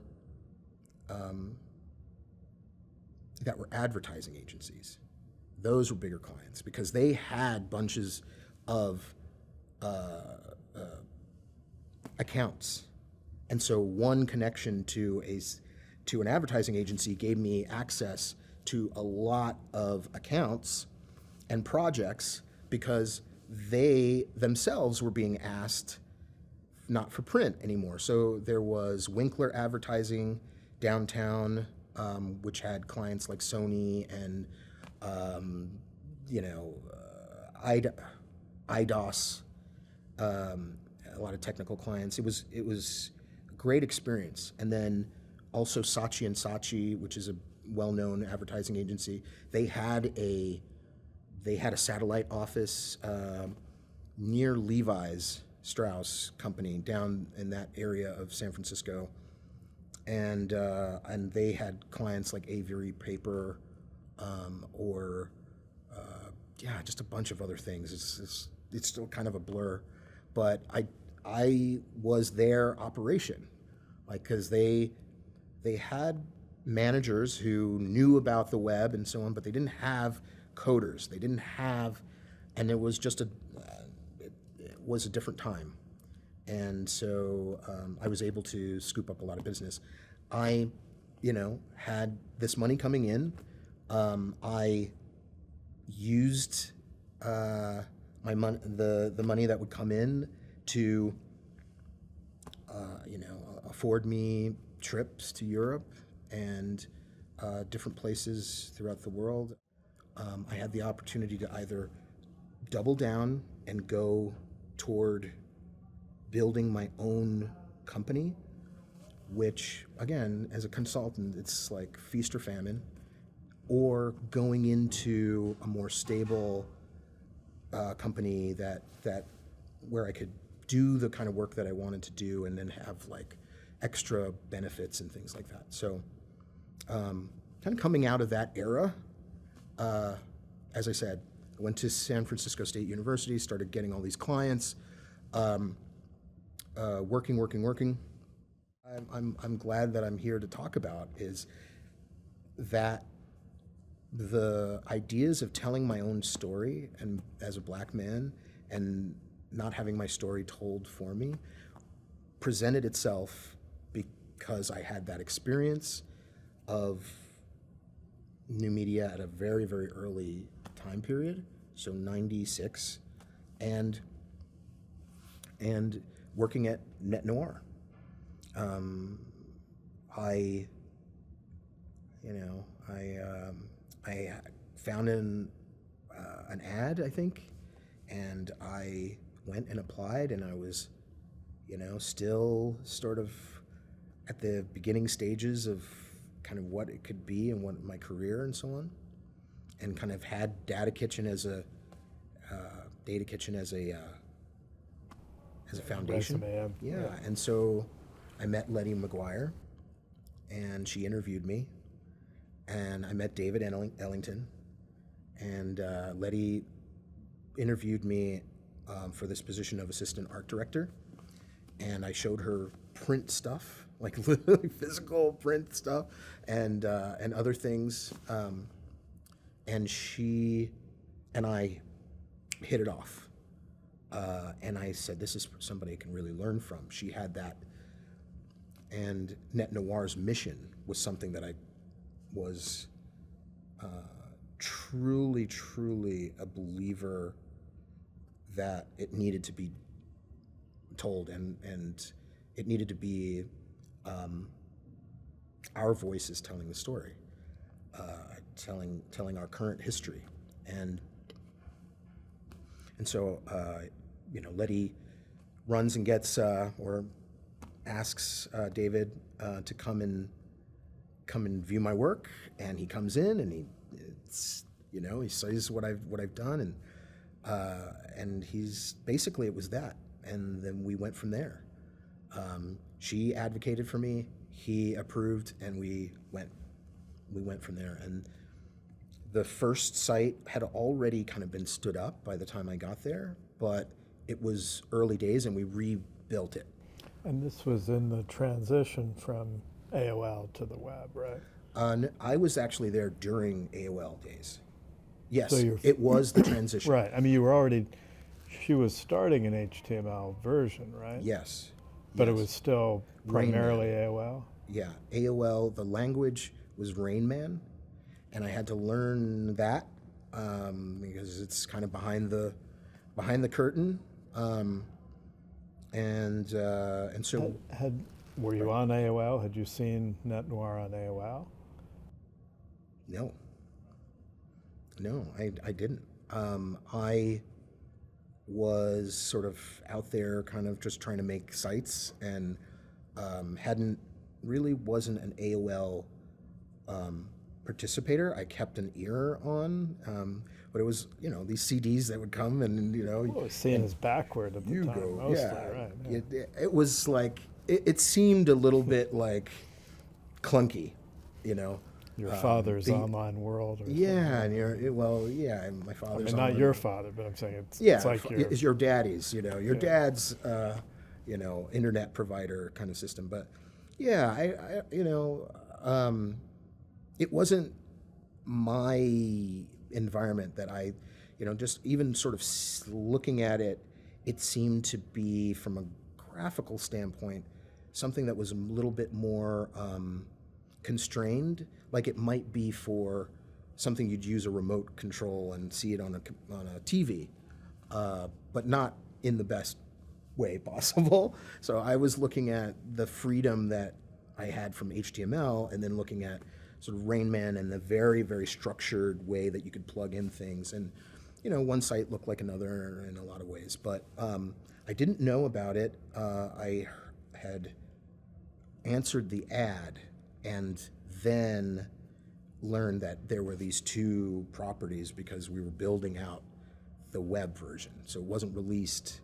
It was just and what I discovered was I did enjoy AOL's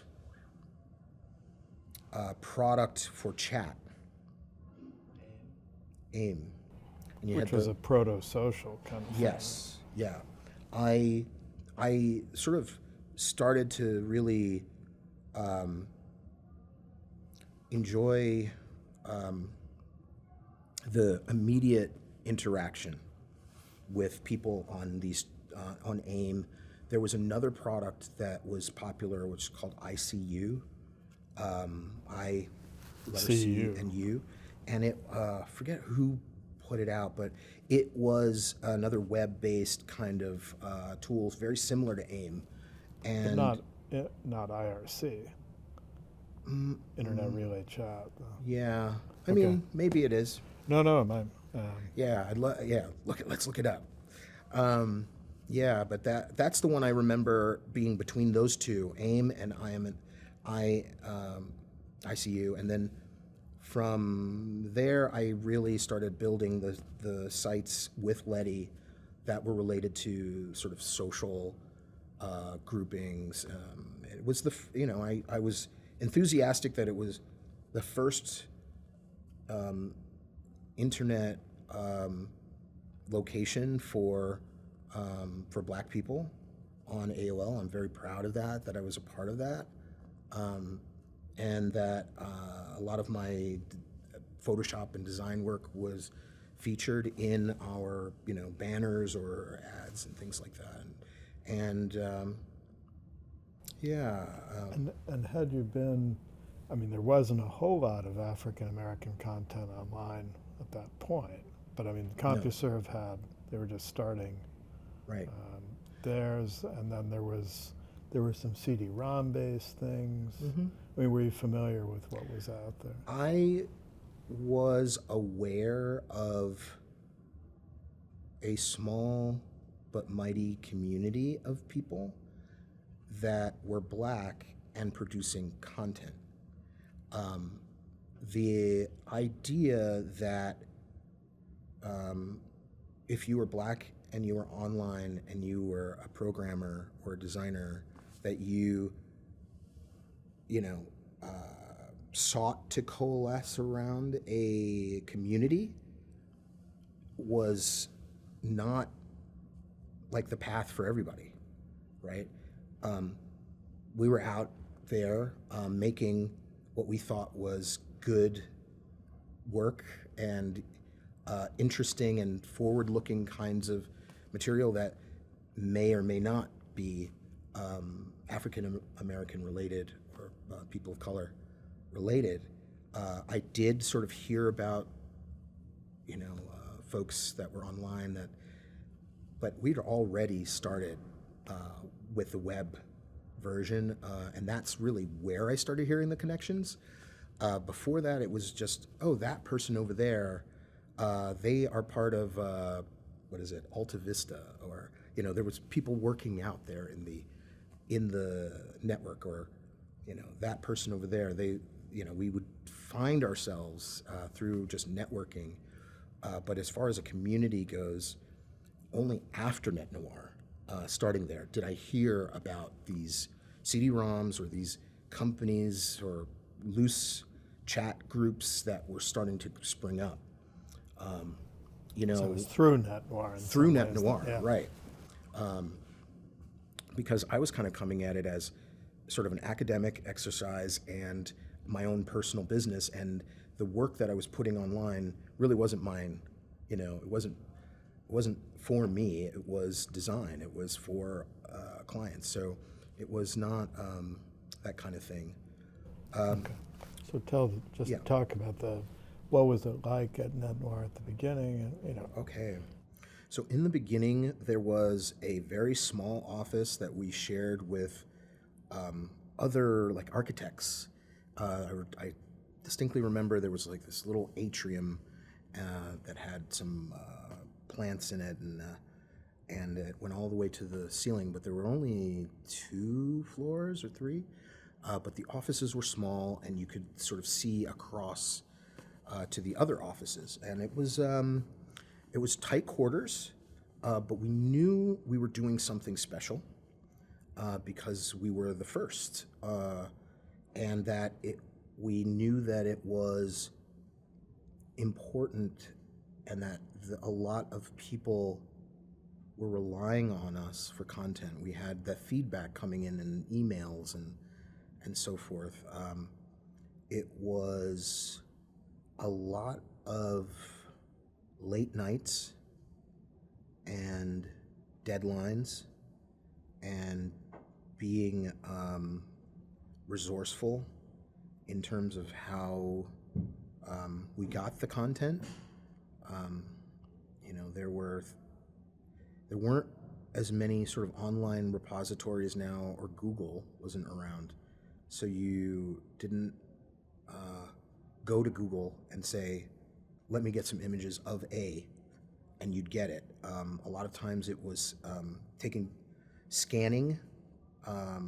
We had a scanner, which was a new technology. I was like, is that a printer? That's a scanner. And I mean, I knew what it was from before, but with all my screen printing work, but it was like early digital camera days, and everything was wired and very connected in that way. We would get a phone call, or we'd get an email from businesses or from AOL representatives. I know that it would be a big day when the AOL representative would come down to the office to see what we were working on and what we were doing, and there was only 4 of us or 5 at the time. And Malcolm, David, Letty, you, me, and then some other folks that would like come in and they'd work for a couple of weeks and then they'd leave, or it wasn't like every day. Like Letty and I were a team that built the pages that were on AOL, and the HTML website. And Letty would come in with all of her, exuberance, and she'd say, we're gonna build the internet, or like, we're gonna build the internet site now, and a lot of late nights and code, and I owe a deep debt of gratitude and care for Letty, as she had laid down the foundation before I had gotten there, but she took a special bit of out of her time to teach me what it was like to be in a production, very ordered type world.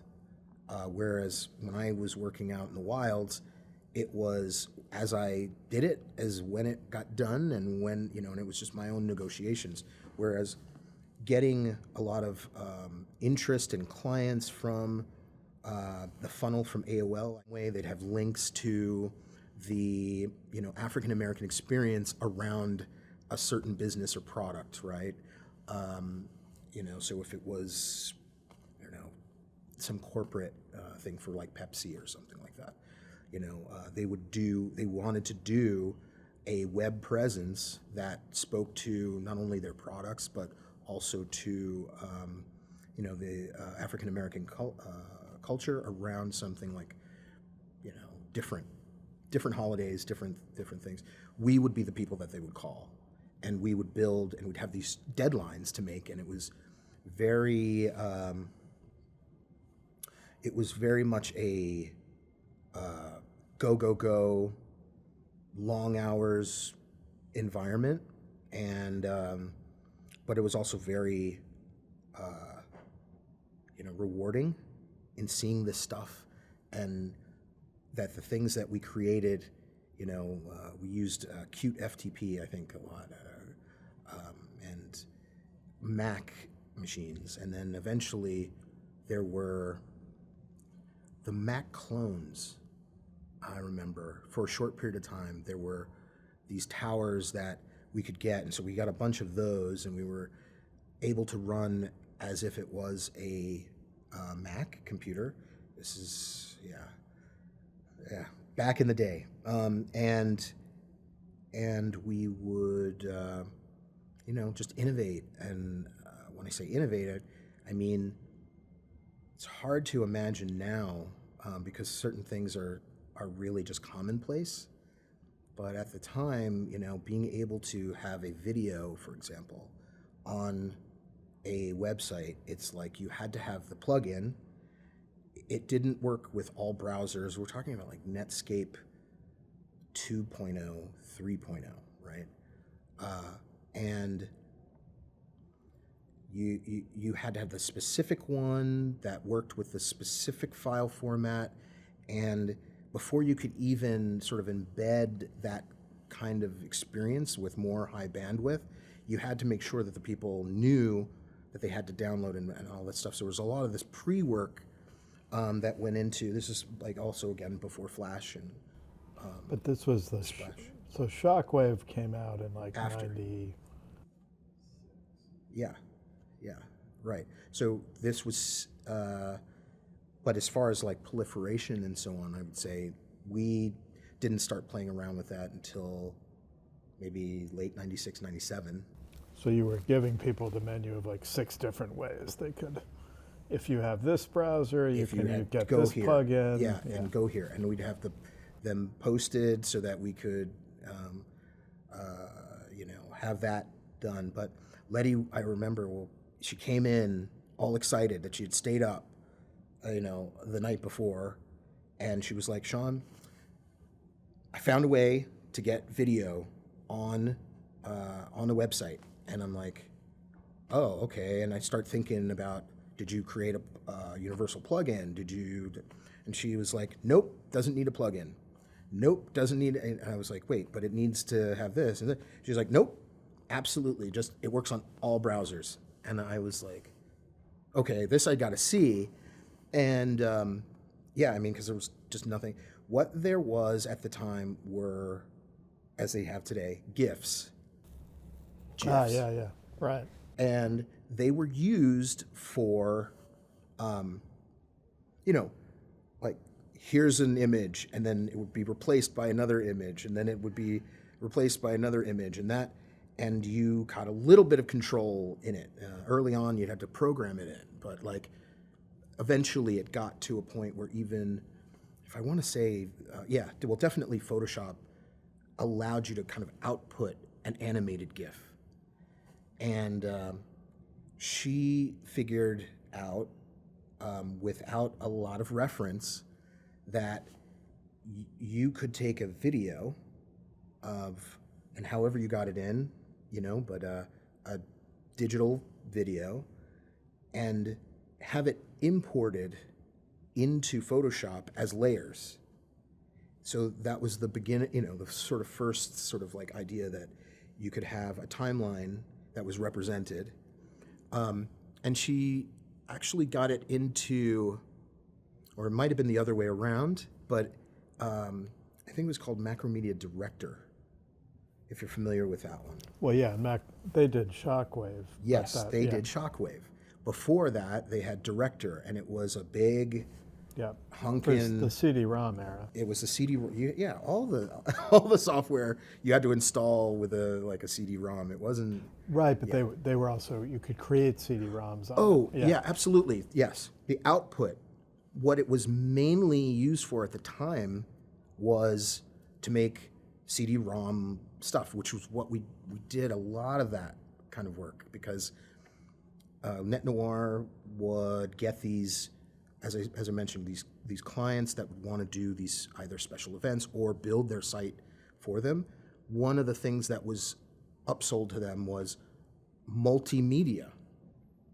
That was a term that was new in the early, maybe it was coined earlier, but when it became Multimedia Gulch. Multimedia Gulch, right? So that whole idea of multimedia meant, at that time, literally, you could have a presence on the web, you could have a presence on AOL, you could have a presence in a CD-ROM that you could send to people, and it would have a presentation, and you could, interact and it with would link to the website or to AOL for All more of those information, for live information. Yeah, absolutely. So there was a lot of work that would go into the style of a web page that we would create, and then kind of carrying over that style to a disc.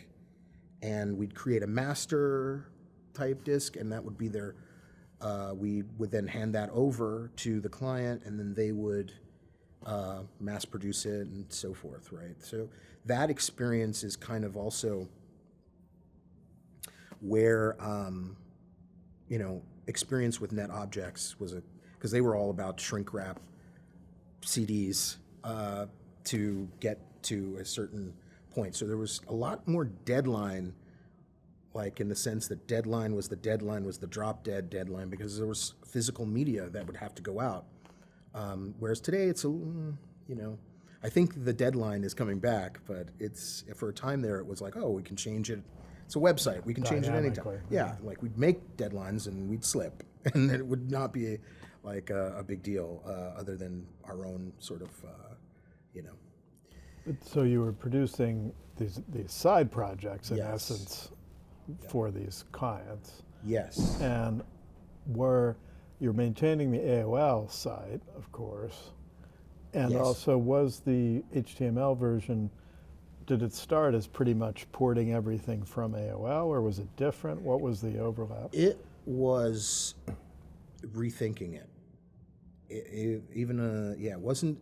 I don't think there was a really strong desire as I'm the assistant art director. Letty has, and to this day has, a great sense for design and art, and she realized it was sort of like a blank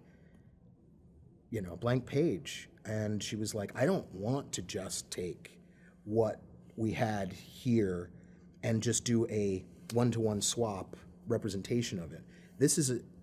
She recognized that there was opportunity to explore and boundaries. And so, like I said, about kind of trying to innovate, it was always about, like, what could we do?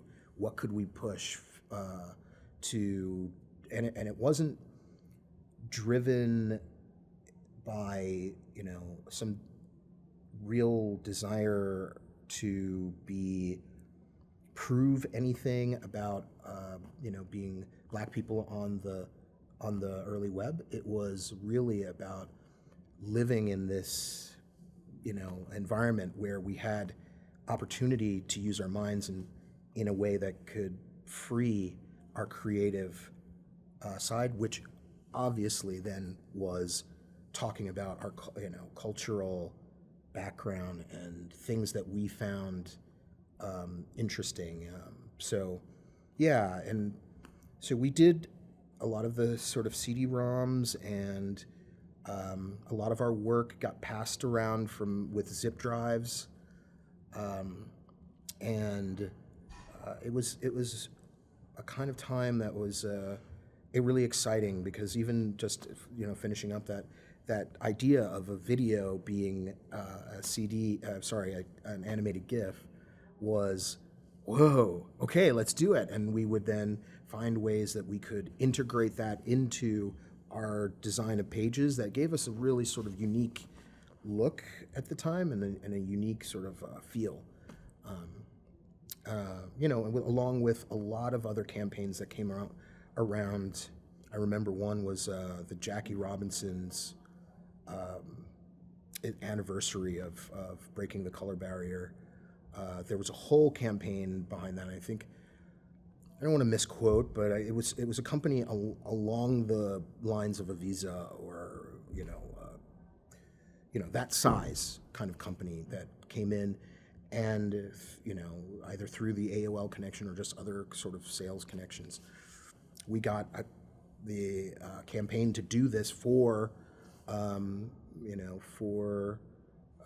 sort of exhibit and promote it, and it was very well received by a lot of people who were online, people of color who were online, and others, just baseball fans, really gravitated to that. So we realized that, wow, we're not just talking to our community, but also to a wider community of thoughts and ideas and interests. So when Letty has, I think, talked about getting phone calls from people overseas, and I was there. I witnessed these folks that were called to say, "Wow, what are you guys doing over there?" Or "How are you?" They would get our number through connections and so on, and it was like a couple of times that people would show up at the office. The small office that I mentioned with the atrium, when we transitioned more to a web base as our primary focus, I remember specifically it being a thing where between Letty and David and Malcolm, it was like, we are going to now we think that the web is really going to be the future. So we want to invest in that. And in order to do so, they felt like they needed to grow. And we moved from that office to another office down near where Adobe is located right, in this, yeah. near the Near that circle, that turn. and stuff. So because you were near South Park before, right? yes, and we, spent a lot of nights there and a lot of our days there in a early sort of open plan. So you had the Malcolm and then David sort of working in their like cubicle kind of office side. They had walls sort of up, but no roof to the ceiling. It was like just the walls that separated in this sort of open space. And Letty and any of the contributors who started to come in after. So this is 97. This is solid 97. Yeah, so the contributors that would come in would be sitting in an open plan when I said, "Oh, this is kind of new and different." Okay, and I liked it. Right, I liked that sort of open kind of style. It was more art related, and we just continued to work on making a website and sites that reflected sort of a cultural choice of like either design, color, themes, making, for example, looking back on it now, like a navigation item, instead of it being just sort of a set, set of links that are all evenly spaced and so on, we made, a navigation item that was like a djembe drum, and like it would be the outside of a drum that kind of bells out, and the links would be there, and like just sort of playing with how we might relate to each other and tell our story with like the whether it's Kente colors or colors from sort of the American South in using like food as inspiration and all sorts of things. It was just a really we didn't have a lot of limits, and we really sort of reveled in the ability to kind of take what we knew and said, well, what if we do this or what if we do that? So. And you, Letty and you were responsible for that. Did Malcolm and David, did you consult them at that level, or that was really you guys just did what you felt yes made sense? We did what we felt made sense. Malcolm and David did not code. They didn't, and you had to code in those days to make it really work. They didn't do graphics. Letty and I did all of that. The production of Net Noir was basically a two-person operation until it got large enough, and when the HTML site became more of a revenue stream or more of a property than the AOL site. We were reaching more people. Then there were these contributors that were coming in, but they were basically writers. So they would do articles. So Malcolm and David weren't writing. Honestly, the way it worked is that we'd come in to the office, and I sometimes wouldn't see them. They would be in their walled-in space. They pop their head out once in a while, but the work that came across my desk was driven by Letty, and she'd come in, she'd put her bag down, and she'd say, "Sean, we're going to do this. This is what we need to do." And she would pitch a lot of ideas to David and Malcolm. But, I couldn't really remember there being much in the way of like regular group and staff meetings until later on. There was, I do remember a staff room, but it would be like every now and again, let's have a meeting, and David would be there, Malcolm would be there. But we were very free to do what we thought was right for what we actually produced. I knew that there were things coming down the pipeline that were, sales related, that either Letty had a lot of connections, because I know people were coming in with their story or with content that would sit down with us, and we'd record them, and then we would make that into a website either you would for record them. like Yeah, audio or we would record on Or audio video. or if it called for video, we I believe she had a camera that would do that, but a lot of times it was pictures and story, like typing it out, so you mean record just in the general sense? recording in the Yeah. general sense.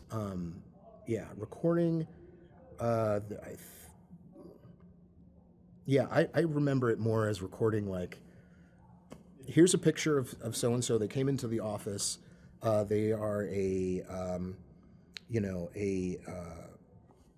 they run a youth organization for underserved kids in Oakland.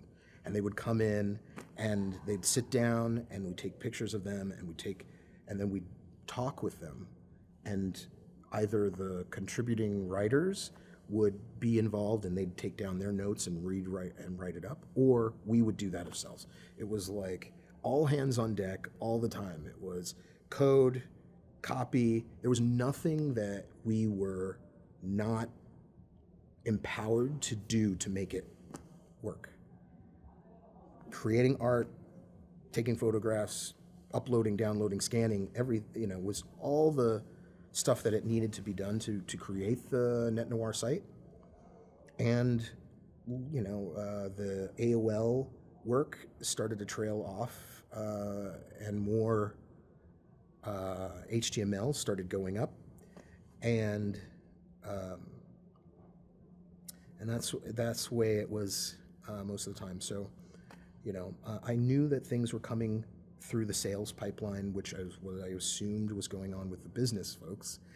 And Letty had a big part in what was done and delivered, and she brought things to the table. I remember she just had a lot of energy for, I have this contact. And she would take it to David or take it to Malcolm, and then they would, and she would be the contact on the business side. So, but my role was to sort of work. We had our own little sort of workspace area, was to learn what I didn't know from Letty, who she's just kind of brilliant at that, and execute on things that were production in nature. So just like I needed a bunch of graphics, I was cutting graphics all day. Or we needed a story, I would write. I'd type out the story. We'd need something uploaded, we'd do that. Get it all the folder structure correct, and our get our process together. And I kind of, it's just still early in my career, young guy. So I, didn't really know exactly how they were doing. I had an idea of getting clients, but how they got these big companies to, I think they were just attracted to what we were doing and the fact that AOL was a partner and the fact that we had a lot of following from people all over the world, and so I think it attracted them that were working in large organizations because they didn't have their own web department, so there was a lot of that.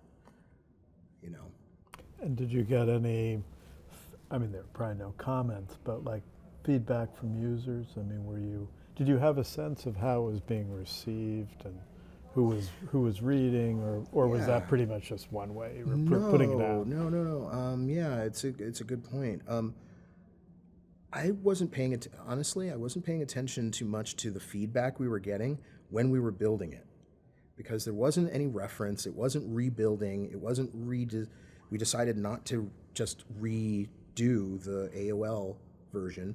There's a whole community on the AOL side. So exactly, and where I was mentioning before, AIM and sort of the chat world and different communities where you could interact and get feedback, that was more lively than when we were doing the HTML building the property. So the HTML property was just like, it was focus, not listen to the outside world so much.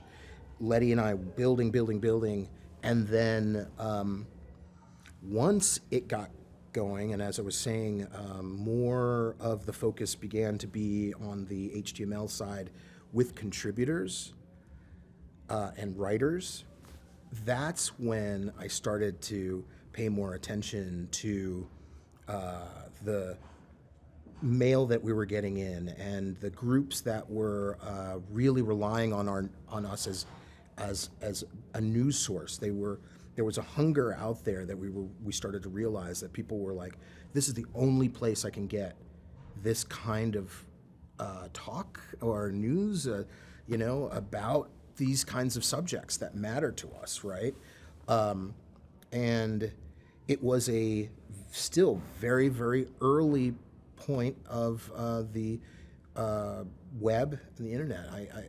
I remember one time I was in one of these social chat rooms, and there were several people there. There was a moderator in there, and it was after work, and I was just interested in the topic, and we were just talking and so on, and I was making my points, and other people were making their points, and we were giving each other thumbs ups, or we were saying cool, and then one person on the chat stream said, "Isn't this great that we're a bunch of white people in talking about technical stuff, trying to kind of give the impression that, self-deprecating, like we are this, group of white nerds, and we're talking about this stuff that most people don't know and are not communicating around." He just assumed that the 7 or 8 people that were in this chat stream were white, and I growing up in this time where I watched my fair amount of television. The thing that came to mind was the Three Stooges, and I made a comment. Hey, I resemble that remark, and the moderator was like, "Yeah, go ahead, Sean." I wasn't sure if they would get it, but it was I always remember that because it was an off color or off topic, kind of, just an assumption that was made. And if you listen to media and the story, that was what was told, like that there weren't black people online or not technical, or that it was the same story, right, being told by the same folks. And so I didn't blame the guy, but I needed him to know that your assumption and what you think is going on is actually not going on, and and do it in a way that was not Yeah, not adversarial. yeah. It's But funny, just- but it gets the point across. It gets the point across, but at the same time, understanding where we live and like what the environment is. It's like I can understand why you think that, but challenge yourself, because this is a medium that is different than others. You're not talking about a local news broadcast or a local radio broadcast. Someone from the other side of the world can be talking to you in a way that has, so it gave me also a sense of like, oh wow, so there is this responsibility that I have to communicate, and also to recognize that there is a virtual avatar, even if it's not an avatar that you can see, or that looks like a Martian or whatever, but that there is a persona that's there that you only know from your ability, you only know how valid it is from your ability to trust that someone is giving you the information. So there's this filter. So I learned from that experience as well. It also, I always remember that experience because it was also a reminder of what kind of environment we're in. Even when I was in Net Noir and days and Focused, it was like the internet is black. Right, but this was on a not obviously not a Net Noir channel on AOL. That's absolutely right. That's absolutely right. So if So I wasn't you totally sort of clear- went out of that space, and you were in this. I mean, you also were surprised. You didn't know who you're in with. Absolutely, right. I didn't know who they were. I guess to further clarify, I was working at Net Noir, and then after work one day, because I was a tech nerd, I was interested in some topic that wasn't Net Noir related or African American related. It was about, I don't know, I don't even remember, but it was could have been HTML anything. or something. It could have been technology, it could have been baseball, it could have been all sorts of things. And it was a community, so it reminded me, well, the community around a topic, and it reminded me that when I'm at work with Net Noir, it's a very special place and a special environment, and we are doing the work that is really important because for every one of these folks in a non-Net Noir, they weren't looking for the Afrocentric space in the web. They are living their lives over here, and their assumption is that the people that they're talking to, the people that they're interacting with, look like them, have the same sort of history as them, and there is a lot of that. And so reminding myself, that's just one little story of representing many different experiences that was, this is why we're here. This is why we are here. Not to forget that when I come to work and we talk about Jackie Robinson, or we talk about MLK, and we talk about, all sorts of topics, that these aren't necessarily the conversations that other people are having too in their day-to-day work, and that to me, as I said again, the internet was black because that's what I was focused on. So, and being able to bring creativity out of me and represent people that look like me that I don't know, right? So I felt a certain sense of, I have to really understand like what black cinema is doing, or like what writing right. was doing. Because you become the channel for a lot of people. Yeah. Yeah. So, I mean, this kind of goes along with your idea about feedback, right? Because then I started, once we had something stood up and it was a money-making operation, it also, I realized that there were voices out there that I needed to make sure that I was on point to represent, because they weren't able to do it. Like photographers, what's going on in art, what's going on in, in local politics, what's going on in the, and I felt a real,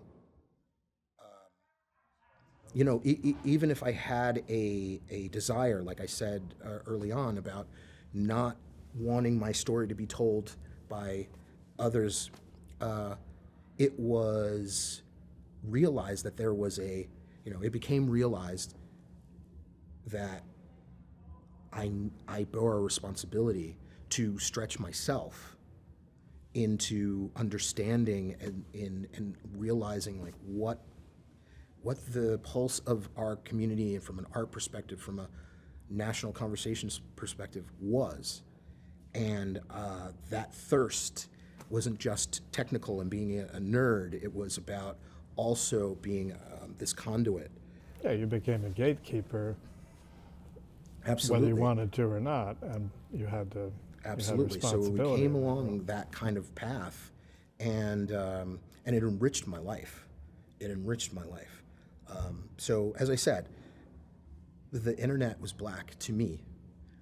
I recognized in reality that, when I, pull my head up, Sure. oh, okay, yeah, not everybody's coming to an office and creating a black cultural site. And, we would also, because we were so new and engaged and plugged in, Letty and I would go to these meetups, right, to learn about what's the new JavaScript. Oh, okay.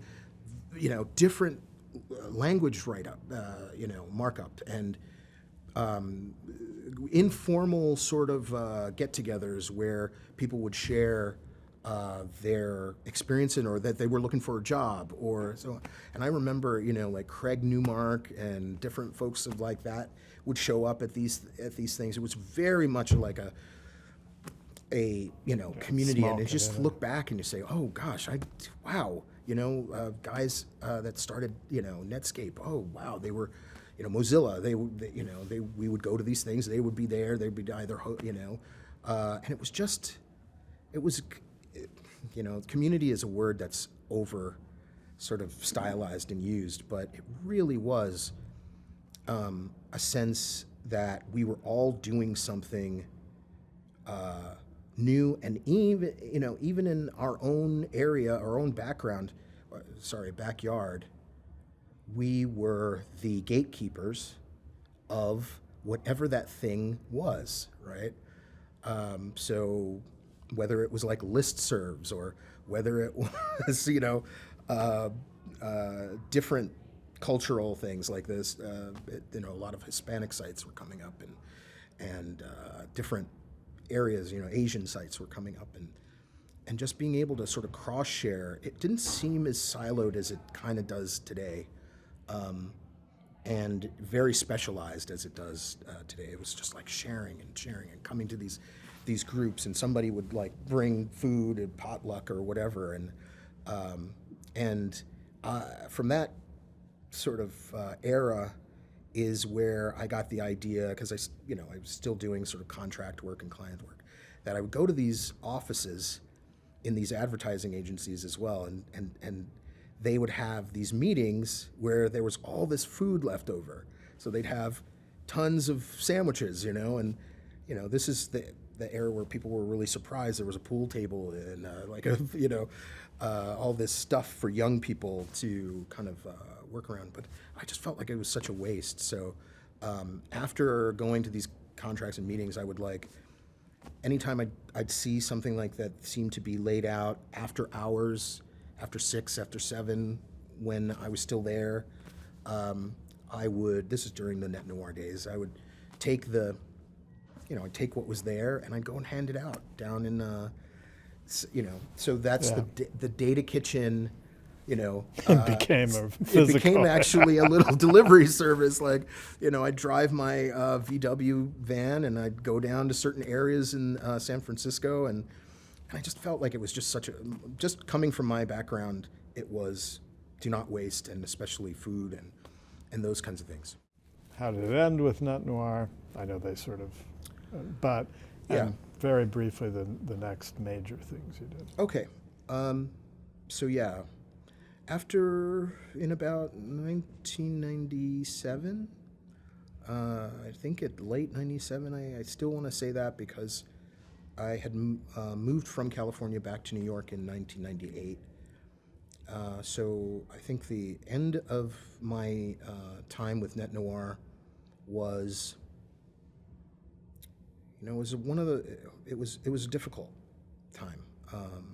I think that there were some, it seemed as though things were sort of difficult or falling apart from Malcolm and David's point of view. They didn't seem to come in to the office as much. They weren't there. Sometimes I would just be Letty and myself, and they had a few other sort of business folks that joined the team later in the experience.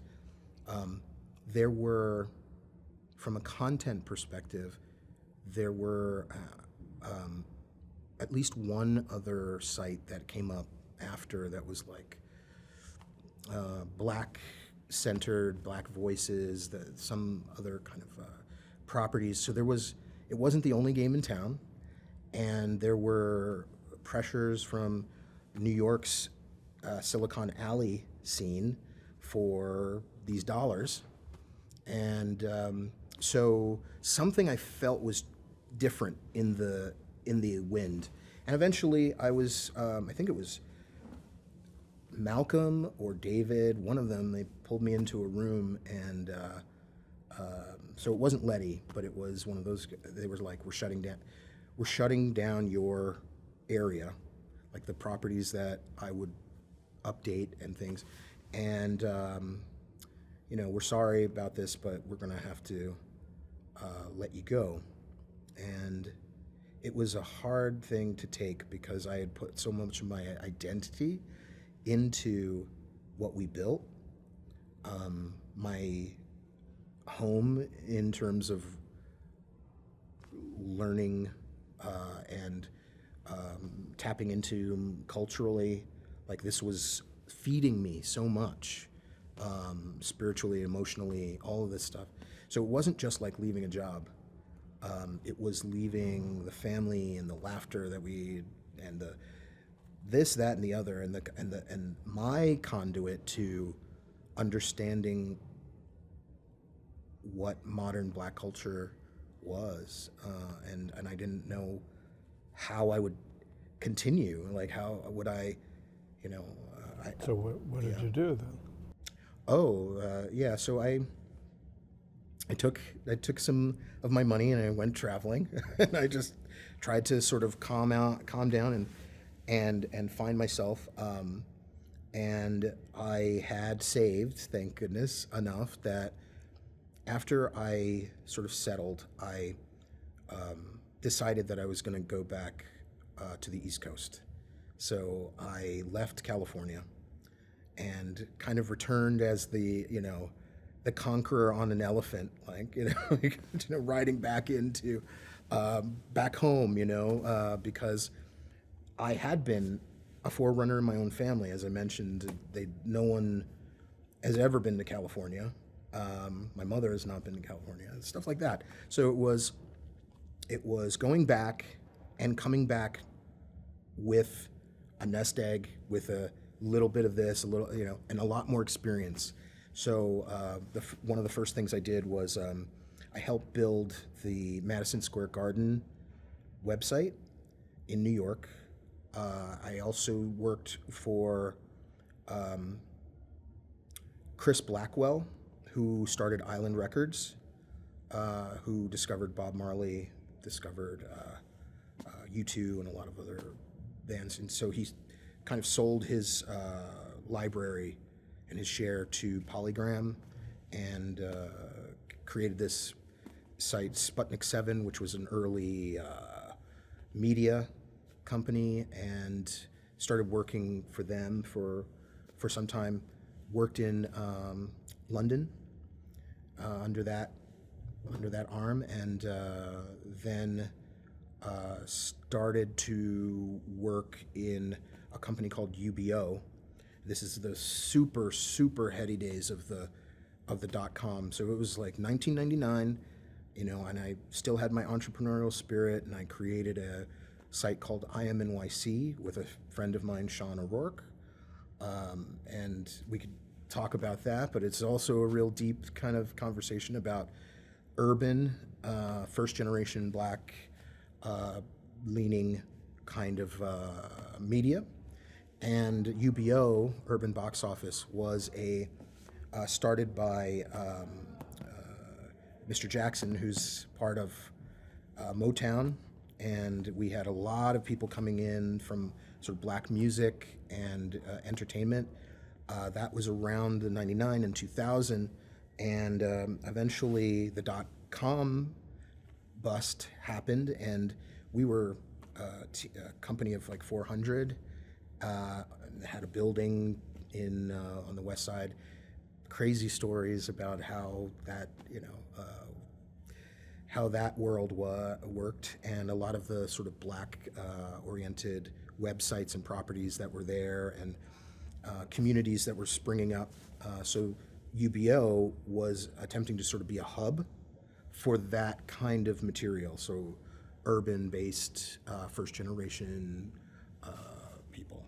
So I worked there for a good amount of time till the .com bust, and shortly after that, 9/11 happened. So I was in New York, and was there when the towers fell. Internet and graphic design and advertising all sort of in one day, the budgets were just pulled. So it was kind of a difficult time there, and I had a choice of going one way or the other. But I survived, and there was a moment where meaning about a year and a half, where I went to Jamaica, really just to visit with my mother, who had moved back by the time, and I had the opportunity to donate or volunteer my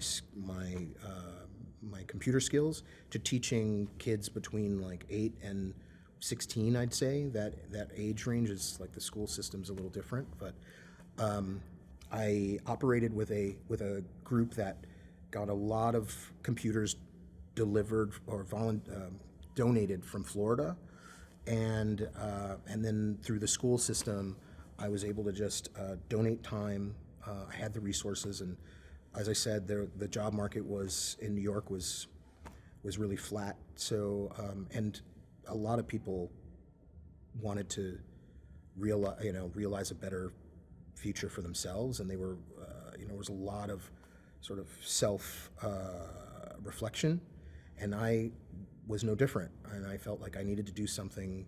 So I spent time, and eventually my little program I was able to call up the Peace Corps and get them to sort of take it over, and I look back on it as one of the best experiences of giving back. So it's appropriate that you mentioned like this forum, and being able to inspire, or at least give some light to the truth of what happened and what could happen in the future, right? Because no one could pay me enough money to replace the eagerness and the laughter and the excitement that I saw on those kids' faces when they would line up before I'd even get to the place to teach about the basics of computers, and they would just be like, sir, me, sir, I want to go first, and so on. But it was a beautiful time in my life, and I just think we need more opportunity. Ended up going to Las Vegas, and thank goodness I didn't have to work as a croupier in a casino. I lived in Henderson, Nevada, right outside, and I worked as a designer and programmer for an advertising company that served the U.S. Air Force Reserve.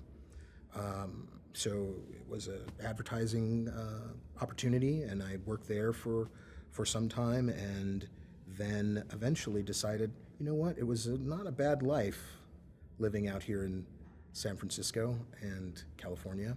And by now I was okay with the idea that, you know, I wasn't going to get a New York slice of pizza, or I wasn't going to get a bagel in the way that I remember, and I could deal with the smiles a little bit more after 9/11 and so on. So I came back, and today I'm, you know, after working for a lot of other sort of larger companies and banks, like Wells Fargo and US Bank, I now work for Blue Origin, which is Jeff Bezos's rocket company, because I had this opportunity to leave actually where I was for 10 years, which was General Electric in industrial workspace software design, which is where I've kind of directed my career. I kind of got a little bit bored with the same sort of like search results, product page, you know, credit card page flows that I would get from banks and other sites. So I really wanted to do something different. So I started working in that, you know, the sort of wayfinding and sensor data type of software for the big machines that GE makes, like jet engines and locomotives, and in particular medical devices. So I started through that working on AI assistants for doctors who are doing, you know, patient analysis and diagnostics, and radiologists who have algorithms that now can read X-rays and MRIs and all that stuff. So I was part of that, and now I'm building rockets, and I'm heading to the moon.